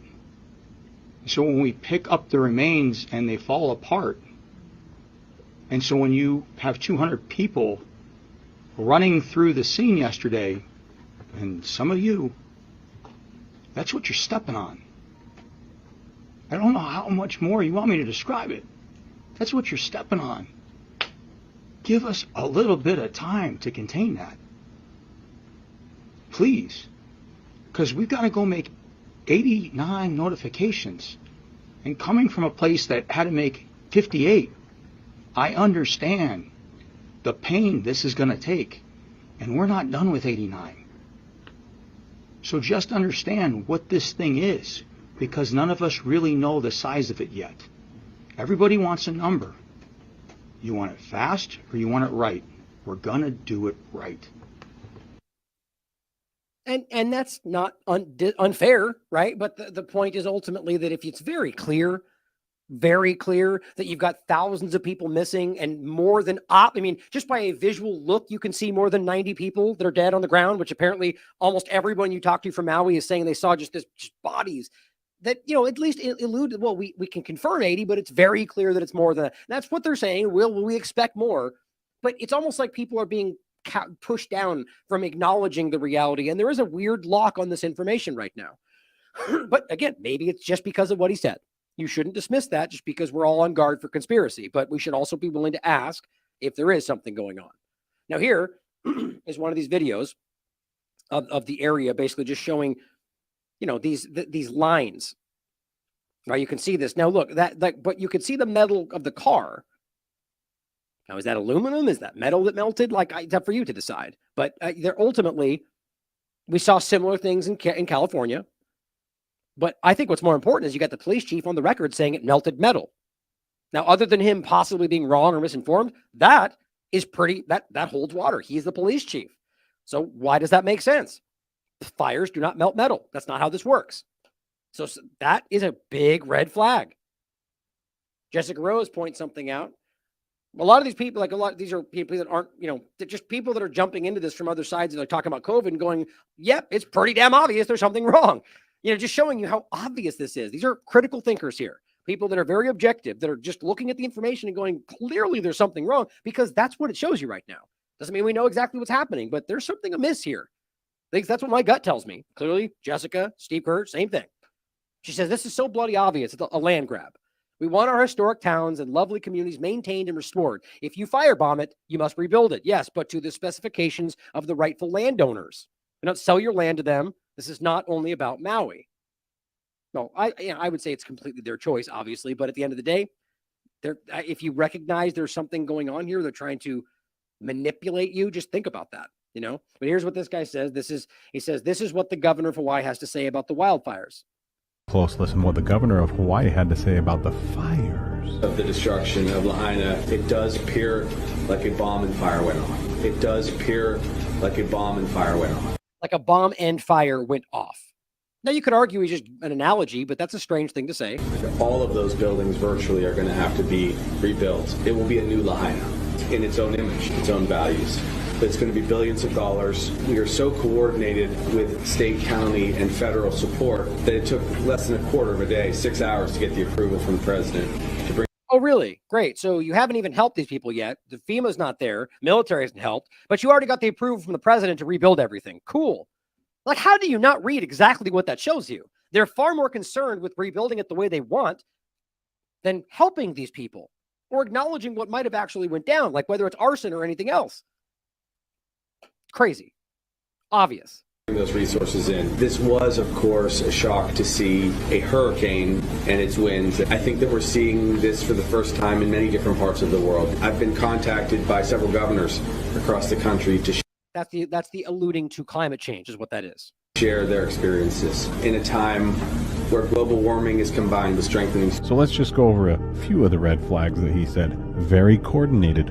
Bomb and fire went off. All we will need to rebuild is billions of dollars in its own likeness and own image with its own values. What does that even mean? And it's so coordinated with state, county, and federal support that within less than 6 hours, they got approval from the president to bring resources, hurricane-type winds that just happened to be the same time as the bomb-like fire. Governors calling to share their experience. So we start the press conference out with bombs and explosions, then set up how we're going to get some smart cities in Hawaii, and then we end it with 2030 propaganda of. Yeah, obviously you know where these theories go, and that's certainly possible, right? But we shouldn't state these as absolute facts. I don't think we can prove that, but the point is quite obvious. And this is what I mean by maybe missing the forest for the trees. Like right there, aside from what we think the motivation might be, which we should not dismiss, that's very important.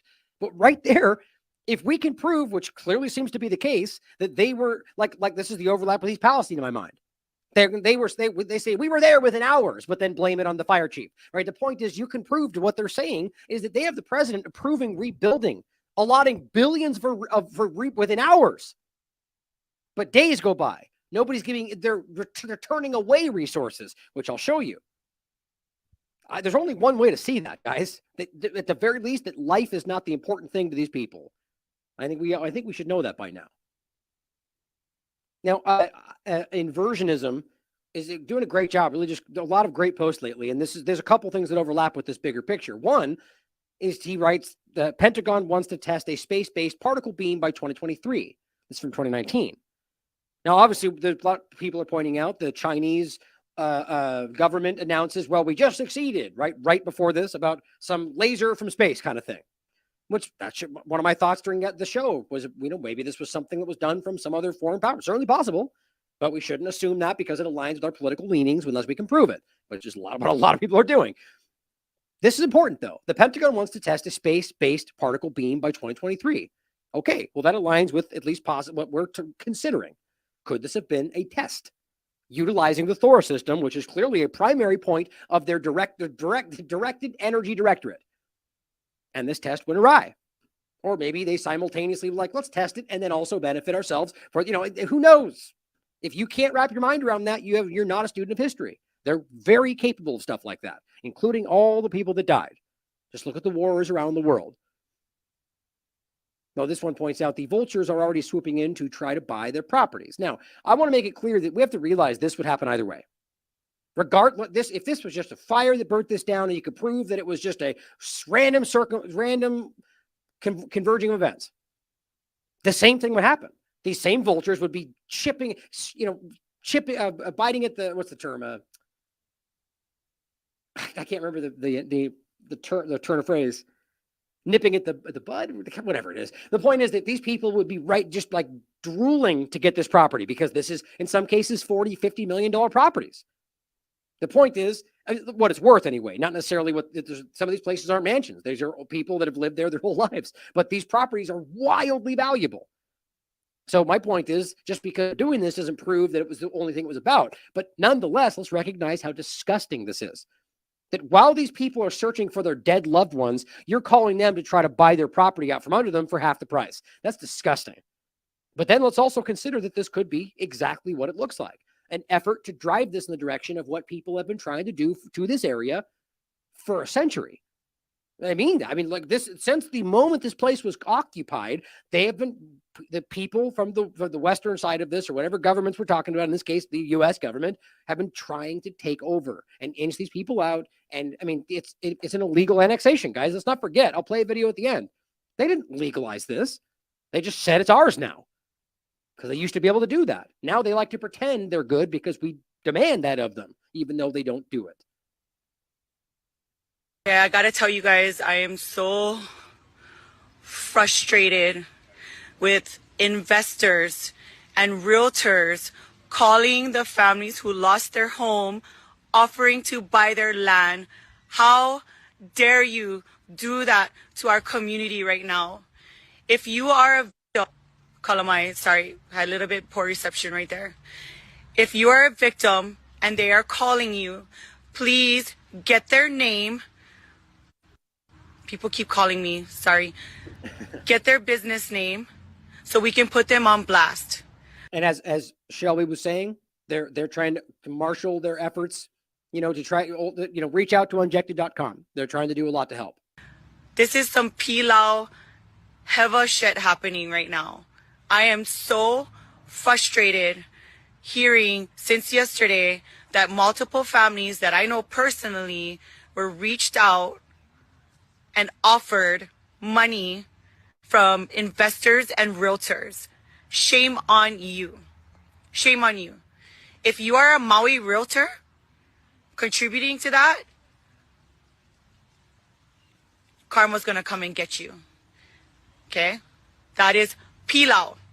And if you are a realtor and they are calling you, investors are calling you to represent them, I hope you have dignity and aloha and compassion to turn them away and tell them off.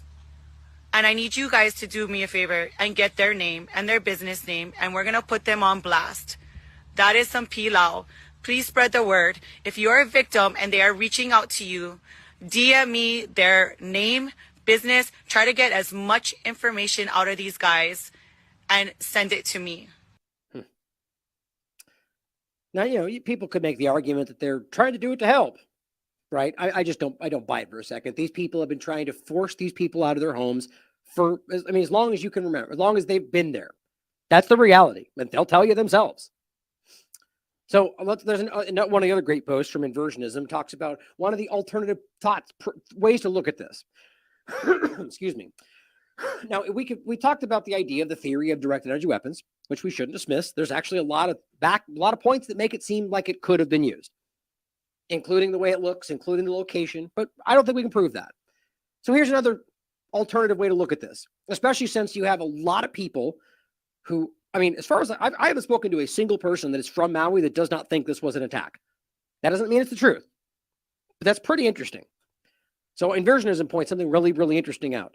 I just found a gnarly declassified document in my archives about techniques and tactics that are highly relevant to what just happened in Maui. It's literally called Forest Fire as a Military Weapon. That's pretty damn interesting. I forgot to do that on this one too. So, good find on this. Here's the document he shared. He shows a couple of them. Here's one of them. Defense Tactical Information Center. Forest fire as a military weapon. And here's just what it reads in the abstract. Forest flammability depends on the amount of dead vegetation on or near the around surface.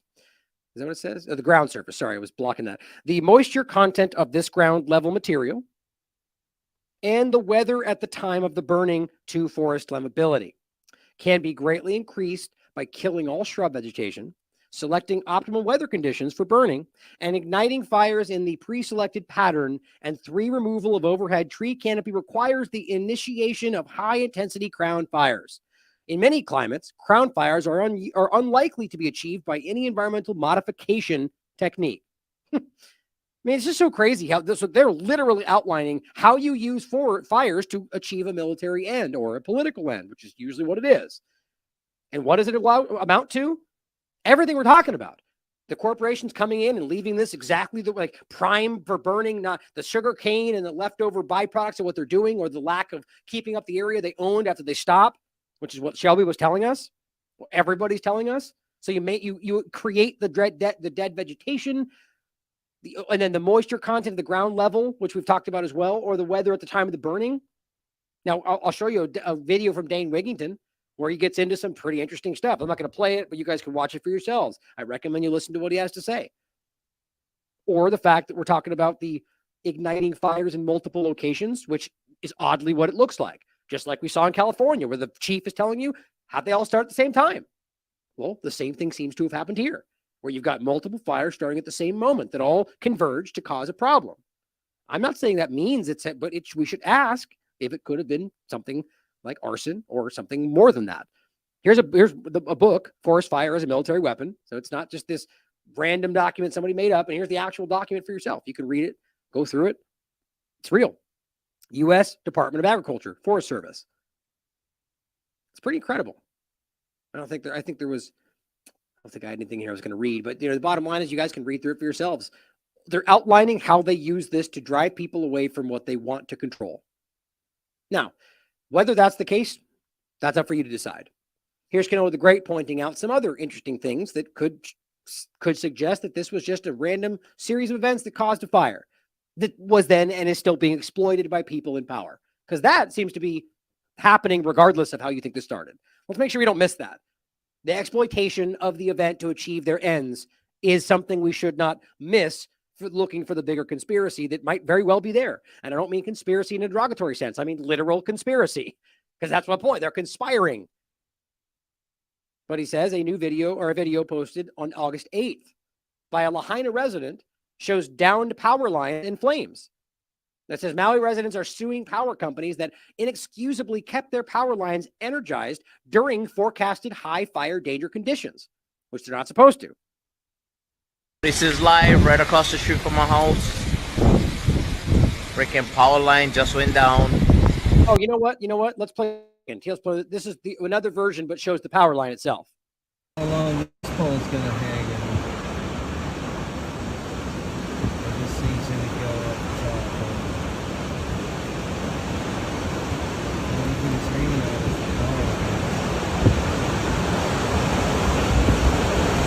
On the podcast, he writes it on there, but this is right before the fire started. Nice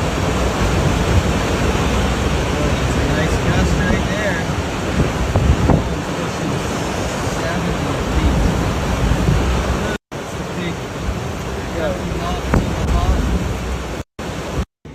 I was just telling boys on the Look at all. There's 4 or 5 on the ground right there. Sure enough, they did.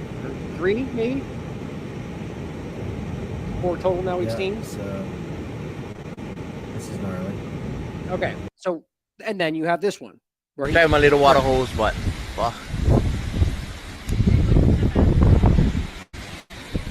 yeah, it's going. I don't know. Hopefully they get him out.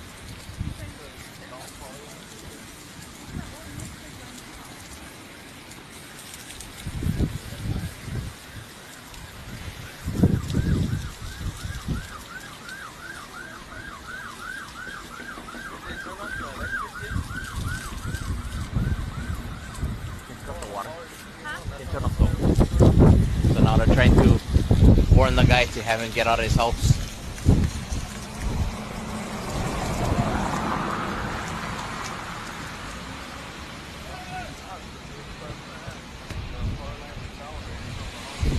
Oh.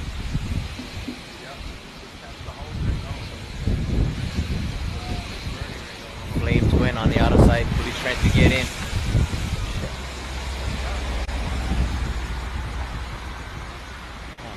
down to, and we just got our power back on. Look at that, right? So that's kind of easy to see, right? So the argument being that this is, I mean, it's certainly possible that there was foul play, and then that also happened because of the wind. But we have to realize that that video itself seems to show very clearly that power lines fell and then caught fire. But we have the area that's very primed for that. So, I mean, look, I'm not saying we have to always assume what we want to think. We should actually make sure we question all that too. But it's just as possible as anything else that these power lines were made to fall, cut, or something like that. And that's complete conjecture. We don't know any of that. So it's just as likely based on these that this was something that organically started and then was taken advantage of, or everything else we've talked about. And this is only one part of it. But just, we got to keep an open mind here, because I'm going to get into next. The story is being overwhelmed with false information. And that could be because people are trying to get clicks and they're terrible people. Or it could be that this, and I think this is real, that when we have something that is a big deal, like, I don't mean this like it wouldn't be if it was organic, but like something in the sense of like they used a weapon, they tested something, or they started these fires for whatever reason, the Great Reset, that they would intentionally, these people that don't want you to see it, flood the conversation with things that are fake so people dismiss everything else. We must realize that's absolutely something that happens with real things that happen in order to stop us from looking at it, like we saw with COVID-19 stuff. All the people collapsing from China, those were fake videos, guys. There's a lot of stuff like that that happened. So think about that. See them right there. That's the power line that started from up the road there. And all of that is still burning. So, as usual, right? Somebody that might have started this show, read the title, and dismissed all of it because they think we're conspiracy theorists, never stick around for this both sides objectivity or all sides kind of perspective. Because the people that are afraid to be part, it's conspiracy theory, they're pretty much the most uninformed and willfully ignorant people on the planet. Who actually says conspiracy theory today in the sense that that's something to be dismissed? That is an infant intellectually. Like, really think about that. The point is that we have to consider all possibilities, even if it's not something that aligns with what we already think. So I'm glad, Kanoa, thank you for pointing this out. It's important. Now, this is Dane Wigington's video. Here's what he said. Flash drought and anomalous 85 mile per hour winds perfectly timed to create an unprecedented inferno. Like, because you could argue that this happening, or this in particular, wouldn't have amounted to what we saw, right? Because it would have been inspired, people would have gone out and dealt with it. But when you converge with the other events and the perfect conditions for it to be caused, well, you should ask whether that was by design. This down here says, before high pressure zone over the Hawaiian Islands, locals warn of fire risk due to down power lines. Same point. But so he says, just random acts of nature, or is there more to the story? Well, it's worth watching. He clearly feels, and look, if there's one person you're going to listen to on the possibility of geoengineering and the use of that in a military sense, it's Dane Wigington.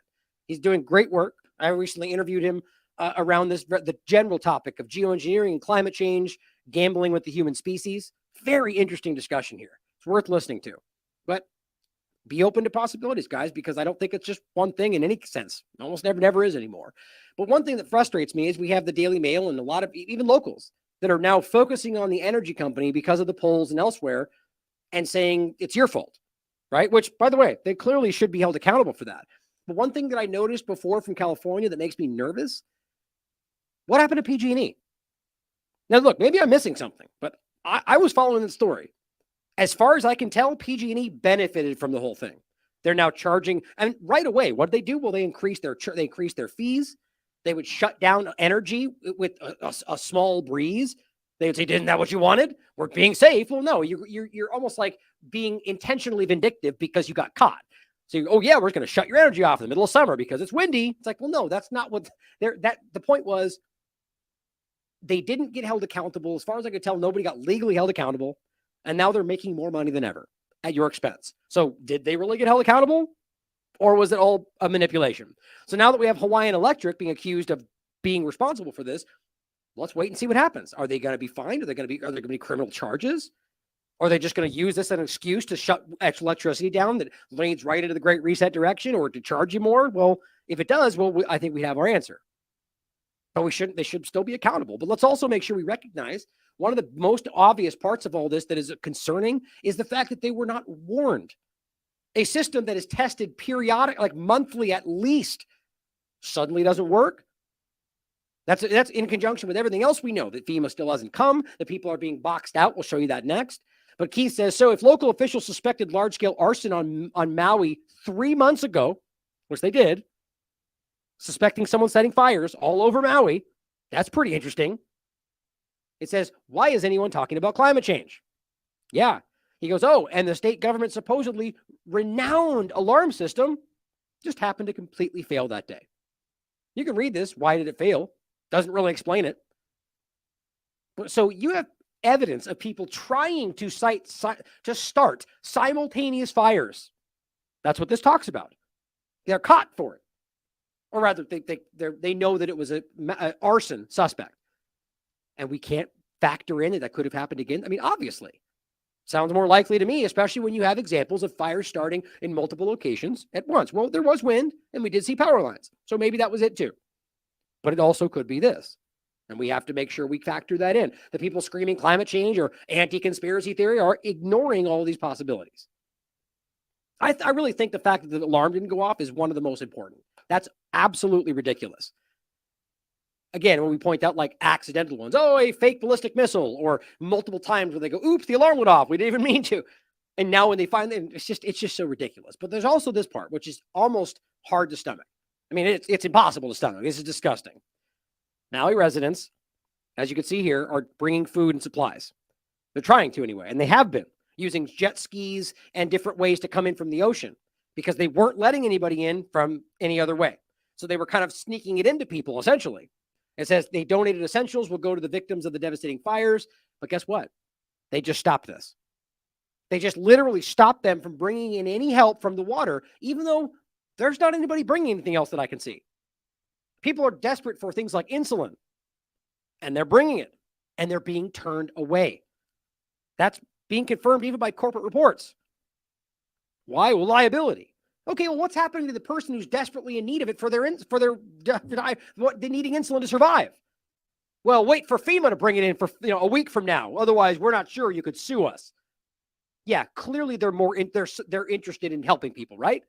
If your primary objective is avoiding your own liability, you're not there to help people. Think about that. Here is Kai Lenny, who is it says arguably the world's best big wave surfer. He's a very world-renowned surfer, resident of Maui. He's pointing this out, guys. Hi, everyone. I'm really grateful to the Maui community and everyone around the world for showing up and supporting our island, especially in this time of absolute tragedy. Right now, something big is happening. We've been trying to get insulin flown in from Kona over to Kapalua, but our flights are being blocked by the Department of Health because it wasn't approved by them. And right now, there's a lot of people that need their medical needs met. Specifically, we need prescription medications. People are suffering over there, and there is no government official from the local county level to the state, even federally. We have no support. They're actually making it more difficult for us to try to help our Ohanas, our families, and our friends that are in need of us. So we've been going by jet ski, by boat, and soon they're going to be stopping that. And we're doing whatever we can to help, but we're very limited because we're basically being stopped by our own government. And right now we're trying our best to keep pushing through. I encourage everyone to keep on helping. Everyone here on Maui, thank you for your kakua and for keeping everyone in your thoughts and hearts and doing whatever it takes. We're going to not stop until we are able to help every single person that has suffered this horrific ordeal. And keep us in your thoughts and prayers from all around the world. I'll keep you updated. Aloha.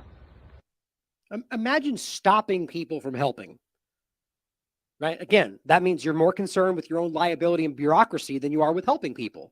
It's like anything else. Like we see people in Texas with the hurricane where they're literally using their boats and trucks to help people and the police stop them while nobody else is helping these people. And so it's just so disgusting that it's more important to maintain, or you could simply argue it's because it's more important these people don't survive. You can look at it however you want. The point is they are turning away desperately needed things that nobody else is bringing, according to everybody there. FEMA, they can say they're present. They're not present, according to everybody we can talk to. And I'm not just saying this. I'm talking to people. They're saying this themselves. Listen to one of the most famous surfers in the world. But of course, the corporate news says otherwise. Well, here's another point that might resonate with some people. This is the editor of the Maui Now or Maui Times. I shall say it in the video, trying to report on what's going on and being turned away. This is somebody who is a local reporter, but it's still a reporter. It's still part of, technically, you would argue, from like the corporate news. And they won't allow anybody in while reporting information that's not even accurate.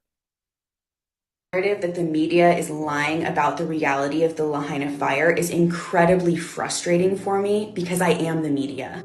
I am the editor of Maui Times, and I have tried relentlessly to get direct information from the County of Maui as well as the Maui Police Department. Both entities have been radio silent and have not responded to any of my calls or emails over the past few days. Now, why do you think that would make sense?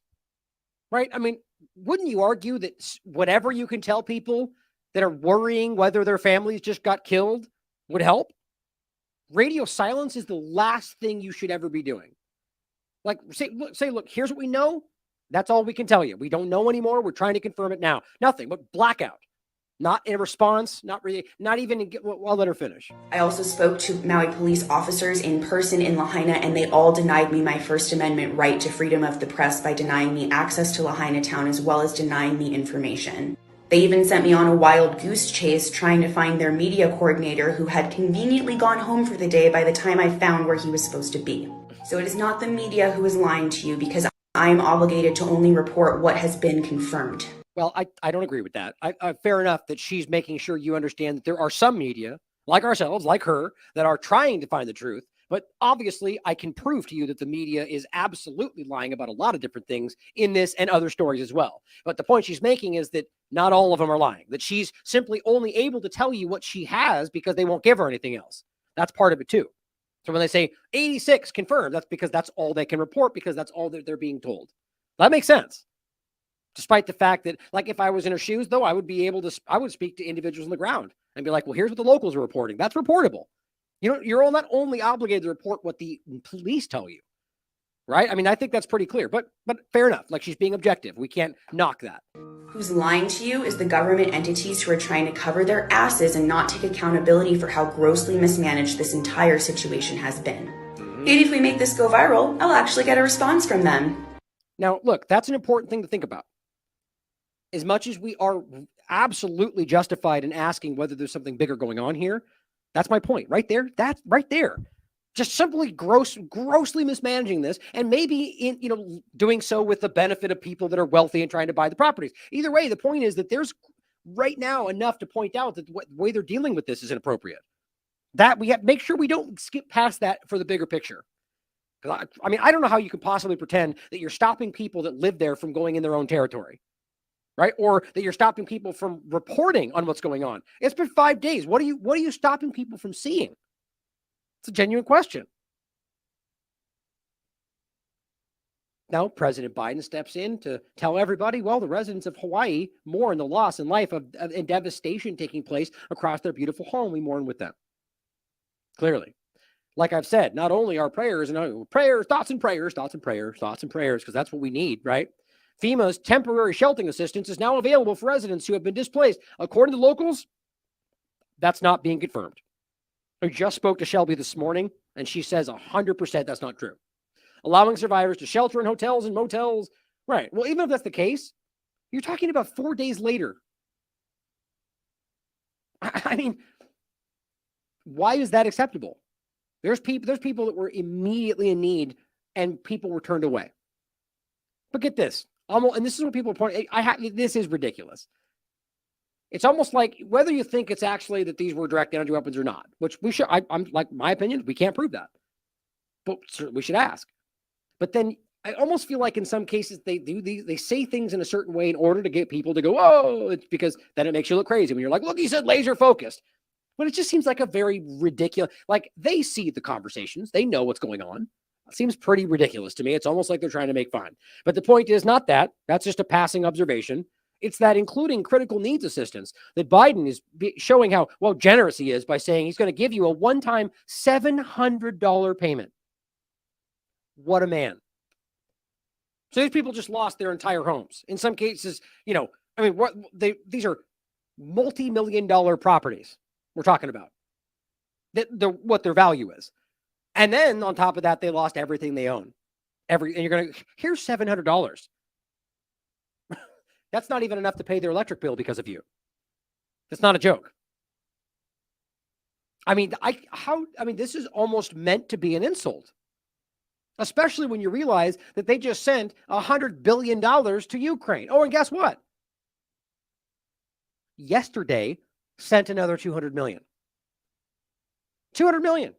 Do you realize that, as Kanoa points out, 700 per household amounts to $1.9 million. $1.9 million. They just sent $115 billion to a bunch of neo-Nazis in Ukraine. And today sent another 200 million. Another 200 million. 100 times what they just sent to Maui. I mean, it really does make you sick.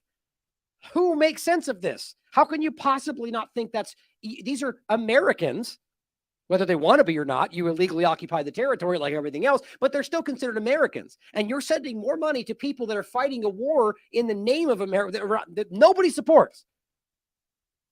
Even if you think it's the most honorable cause in the world, you are sending money on over the top of people immediately suffering with them that are Americans because of war. Then you can realize that this is an obvious operation and these are obvious extremists that they're funding. It really just makes you sick.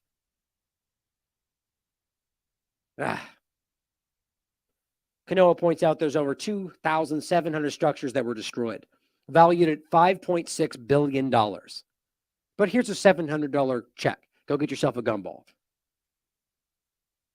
Well, let's make sure we understand that there is a lot of misinformation. Now, I'm going to go through this quickly because it's the least important part about all that's happening, but I just want to make sure everyone's on guard. And there's a point that I want to clarify because, as I was told by somebody who watched the show, because of the way it ended up being presented, it was confusing. That when I was presenting this video in particular, this one here, damn it, hold on. Get past the stupid advertisement. On the interview with Shelby. This was the video. This is from Kenner, Louisiana. Hey, we got 2 in a row. Cool. YouTube sucks. Here we go. This is the video from Kenner, Louisiana, showing what people argue is a direct energy weapon. This is reported as an electrical explosion. Now, to me, it does seem pretty odd. There's some only points of it. There are points where it looks like it's exploding the transformers, but there are points where it looks funny. Now, my point was, I guess it was because when I was showing this in the interview, I played the video of the transformers, and I was supposed to play this right afterward. And what I said when I presented it was, here are videos of transformers, and here's a video of people before this who argued this was a direct energy weapon. That's what I said if you listen to the interview. Then I couldn't find it, and I ended up playing it all the way at the end, and I guess people misunderstood that to mean that this was Maui. It's not. Now, I can't say whether this is a direct energy weapon or not. It seems there are some strange anomalies to it. This is a Louisiana video, which I guess I should have made more clear, but I think it was the way that it was timed, and that's my fault. This is from 4 years ago, which I did show this as well. But anyway, people, I guess, misunderstood.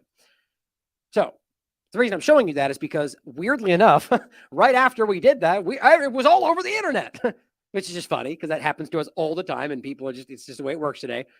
But this person saying, many reports suggest that what happened in Maui was more than just wildfires. It appears directed energy weapons were used. And of course, one saying that this was in Maui, that it was directed energy weapons, and the community note says, nope, it was 2018 in Kenner. But I just fill it up and says it was from 4 years ago. I also think there's some oddities, but posting it like this clearly is meant to imply it's from Maui, which is how everybody's taken it. Spiro follows up and says, thanks for calling this BS out. But it's everywhere. People are sharing these same kind of things. Here's an example. Kanoa is pointing out a video of just what happened there. And this person follows up and says, Maui was attacked. Same video. And then, oh, there it is. Look at that. Actual footage on site. Well, I wonder where they got that. You mean the video that Shelby shared with us from somebody she lived next to? I wonder where they got it from. And somebody just dumps their name right in the front of it. Like, there's so many gross people out there, and we didn't write direct energy weapons on that.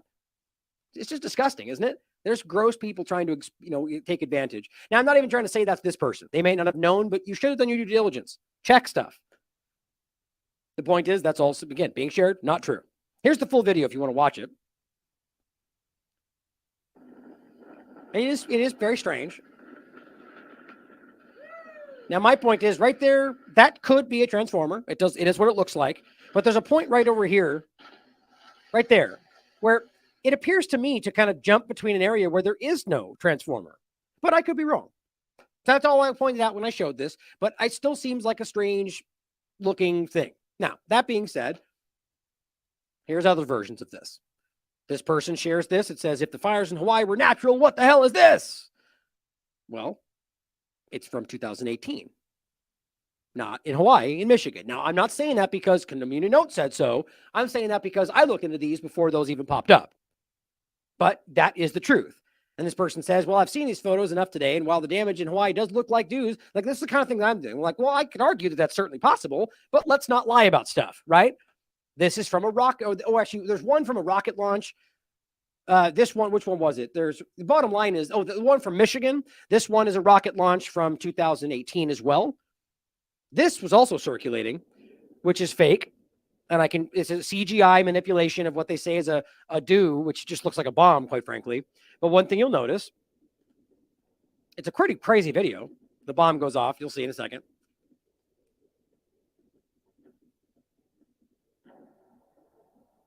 Crazy, right? Well, there's two things to point out. One is that if they were that close to that bomb, they would all be dead. And secondly, that you'll notice the flag is not even moving. It's CGI. And it's very, people that you can look under those, not this one, but people posting it. And there's plenty of experts going, I can prove, here's one reason why I can tell, there's another reason. But this stuff is floating around. There's probably not even a new video.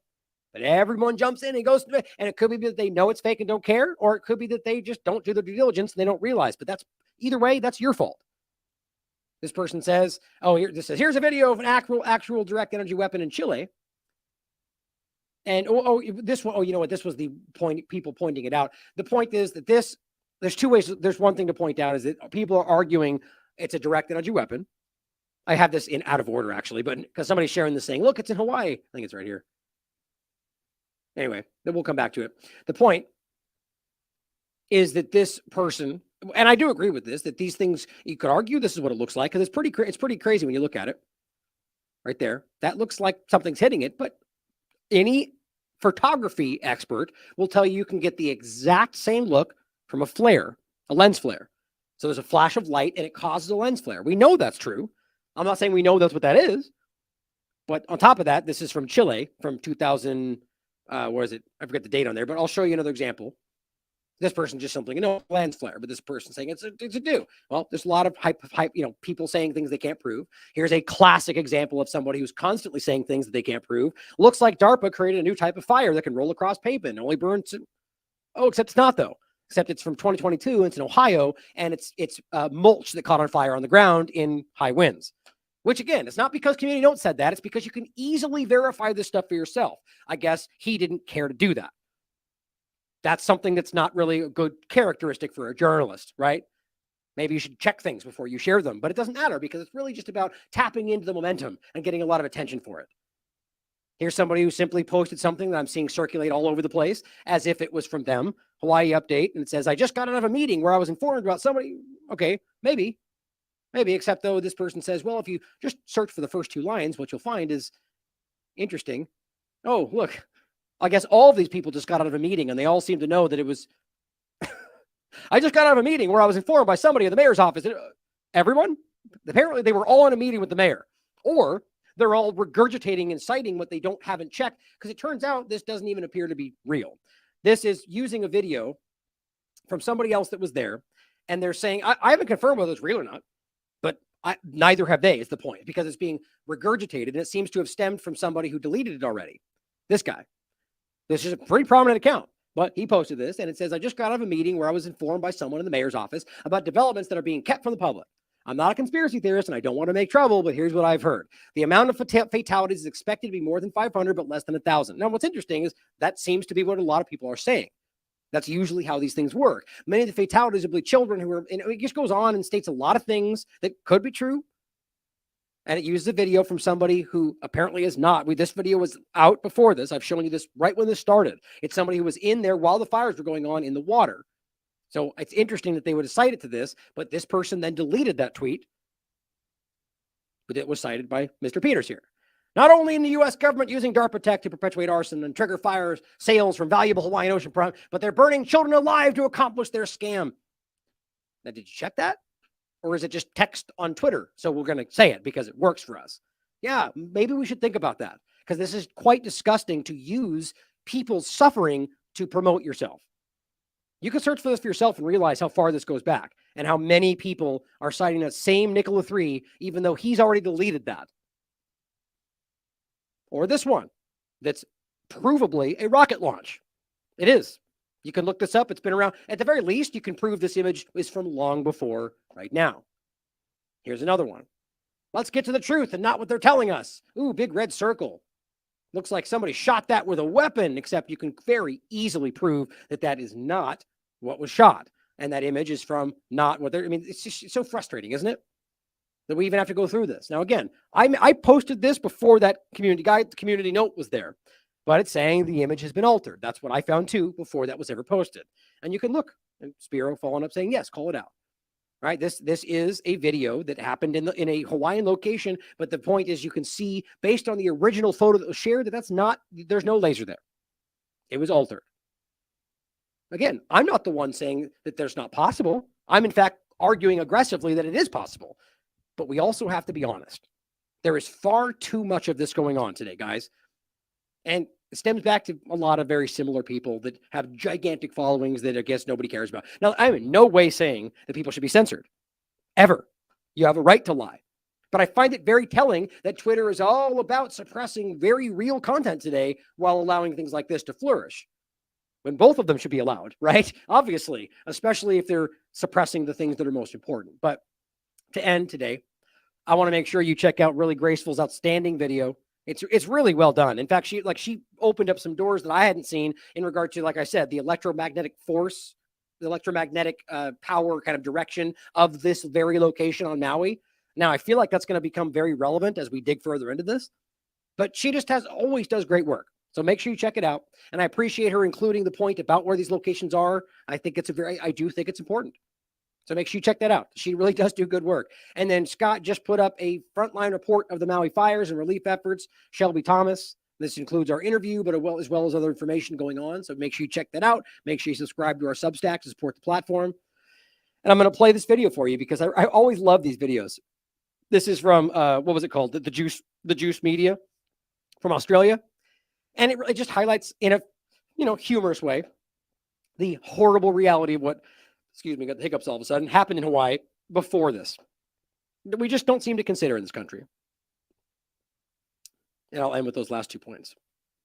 Hawaii, home to a shitload of over-commodified wonders. Waikiki, Waimea, whitewashing, this bullshit, and of course, Jurassic Park. As well as to America's least known military occupation. That's right, hordes of tourists visit every year, but sadly, few experience the real Hawaii. A sovereign nation illegally occupied by the USA since 1893, when a bunch of rich American businessmen overthrew the world-recognized Kingdom of Hawaii in a coup. Just like we did in Iraq, except in Hawaii, we never withdrew our troops. Instead, we built stacks of permanent military bases and think about what the people there think, guys. That's what I'm telling you is from their perspective, they're not they don't see themselves by and large as Americans. I mean, do you think Iraqi or do you think in Iraq they think that or any other occupied territory? They don't. But we pretend that's the case because it's a very, very, very valuable military property for the United States government. annexed the territory without a treaty. Sure, Native Hawaiians protested, but zero fucks were given, and we made Hawaii the 50th state of...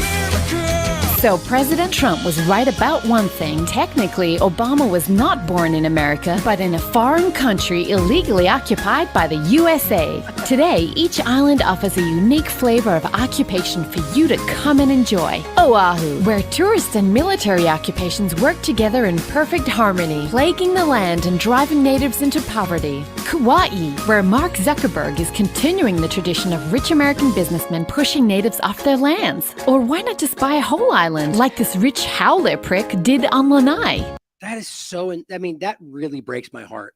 Like the idea that people live there, guys, that you could just buy an entire island, and apparently he's on the record saying he's going to turn it into a playground for the rich. This is colonialization. Still happening in real time. They're exploiting people's lives. It really is. It's incredibly sad, and it's all coming back around now. It seems like we're going back into the era of authoritarian top-down lead. I mean, they used to pretend they weren't that, but they were. Now they're just coming right back out. World Economic Forum, globalization. They're, as Matt Ehret put it, they are deciding to step back into the light. They've always been there. They're just going, you know what? We have the right to rule. We always have. We want to step back out and keep ruling. That's what it feels like. Maui, where rivers diverted to sugar farms have deprived natives of access to water. There you go. That's important. That's the whole point about what they've done that creates the circumstances that cause these fires. Whether that's by design or not, that's what happens, and it's not by accident. Molokai, where Monsanto is occupying the land with genetically modified crops. Kahol, or whatever. The sacred island we bombed so hard for target practice, we even cracked its water table. And finally, Big Island, where we plan to ram the world's biggest telescope right into the summit of Mauna Kea. We talked about that a couple years ago. That's real. Oh, and I should have stopped. I'll let it finish. She's making the great point. But realize the kind of things they're talking about. Taking one of the most sacred locations on all of the islands and just making it a telescope because they want to. Nobody wants that there. They don't care. Right into the summit of Mauna Kea, the natives' most sacred mountain. Visit Hawaii, the country you never even knew we were occupying. Authorized by the Department of Military Occupations disguised as tourist destinations. You can't help but laugh because it's so disgusting, but it's just, that's the truth. It's not hard to see. But if you listen to Stephen Dongzinger over here, it's apparently all climate change, right? Can't you tell by the burned cars? Mr. President, might be finally time to declare a climate emergency. Well, guess that's coming, guys. Whether you want it or not, no matter how dumb and ridiculously untrue, they point at whatever they want. We've already shown you actual political agendas to use weather to justify this. We've talked with the person. There's experts all over the place telling you this is a lie. Nobody cares because it's all about an agenda. And maybe, just maybe, that's part of what's happening here. If you can't consider that, then you're lying to yourself because it is absolutely possible. And as Dr. Malone points out, 2 Princeton MIT studies say EPA climate regulations based on a hoax. You can read it for yourself. Right? But I guess these 2 Princeton MIT scientists are a couple conspiracy theorists, anti-science conspiracy theorists, right? Because that makes sense, doesn't it? Just shut up and go back to sleep. Thank you for tuning in, guys. There's a lot of really crazy things happening, but I think the point is, as always, that there's so much good in the world, you all here, and so many people pointing this stuff out that the powers that be are aware how obvious this is right now. How can they not be? How do you think that doesn't at least to some degree concern them? So they push back even harder. I think that's very real. It doesn't mean if we don't stay the course, we'll lose that momentum. But I'm telling you right now, if you can find the courage to look past these ridiculous artificial party lines, there are more people on your side than you could possibly realize. So just pull away from that. Wake up from the 2-party illusion and just find common ground with the other people who are being stepped on, the other people who are being robbed, because it's happening to all of us, guys. Thank you for tuning in. Keep fighting. I love you all. As always, question everything. Come to your own conclusions. Stay vigilant. Let's also be clear. The future is not just happening. The future is built by us.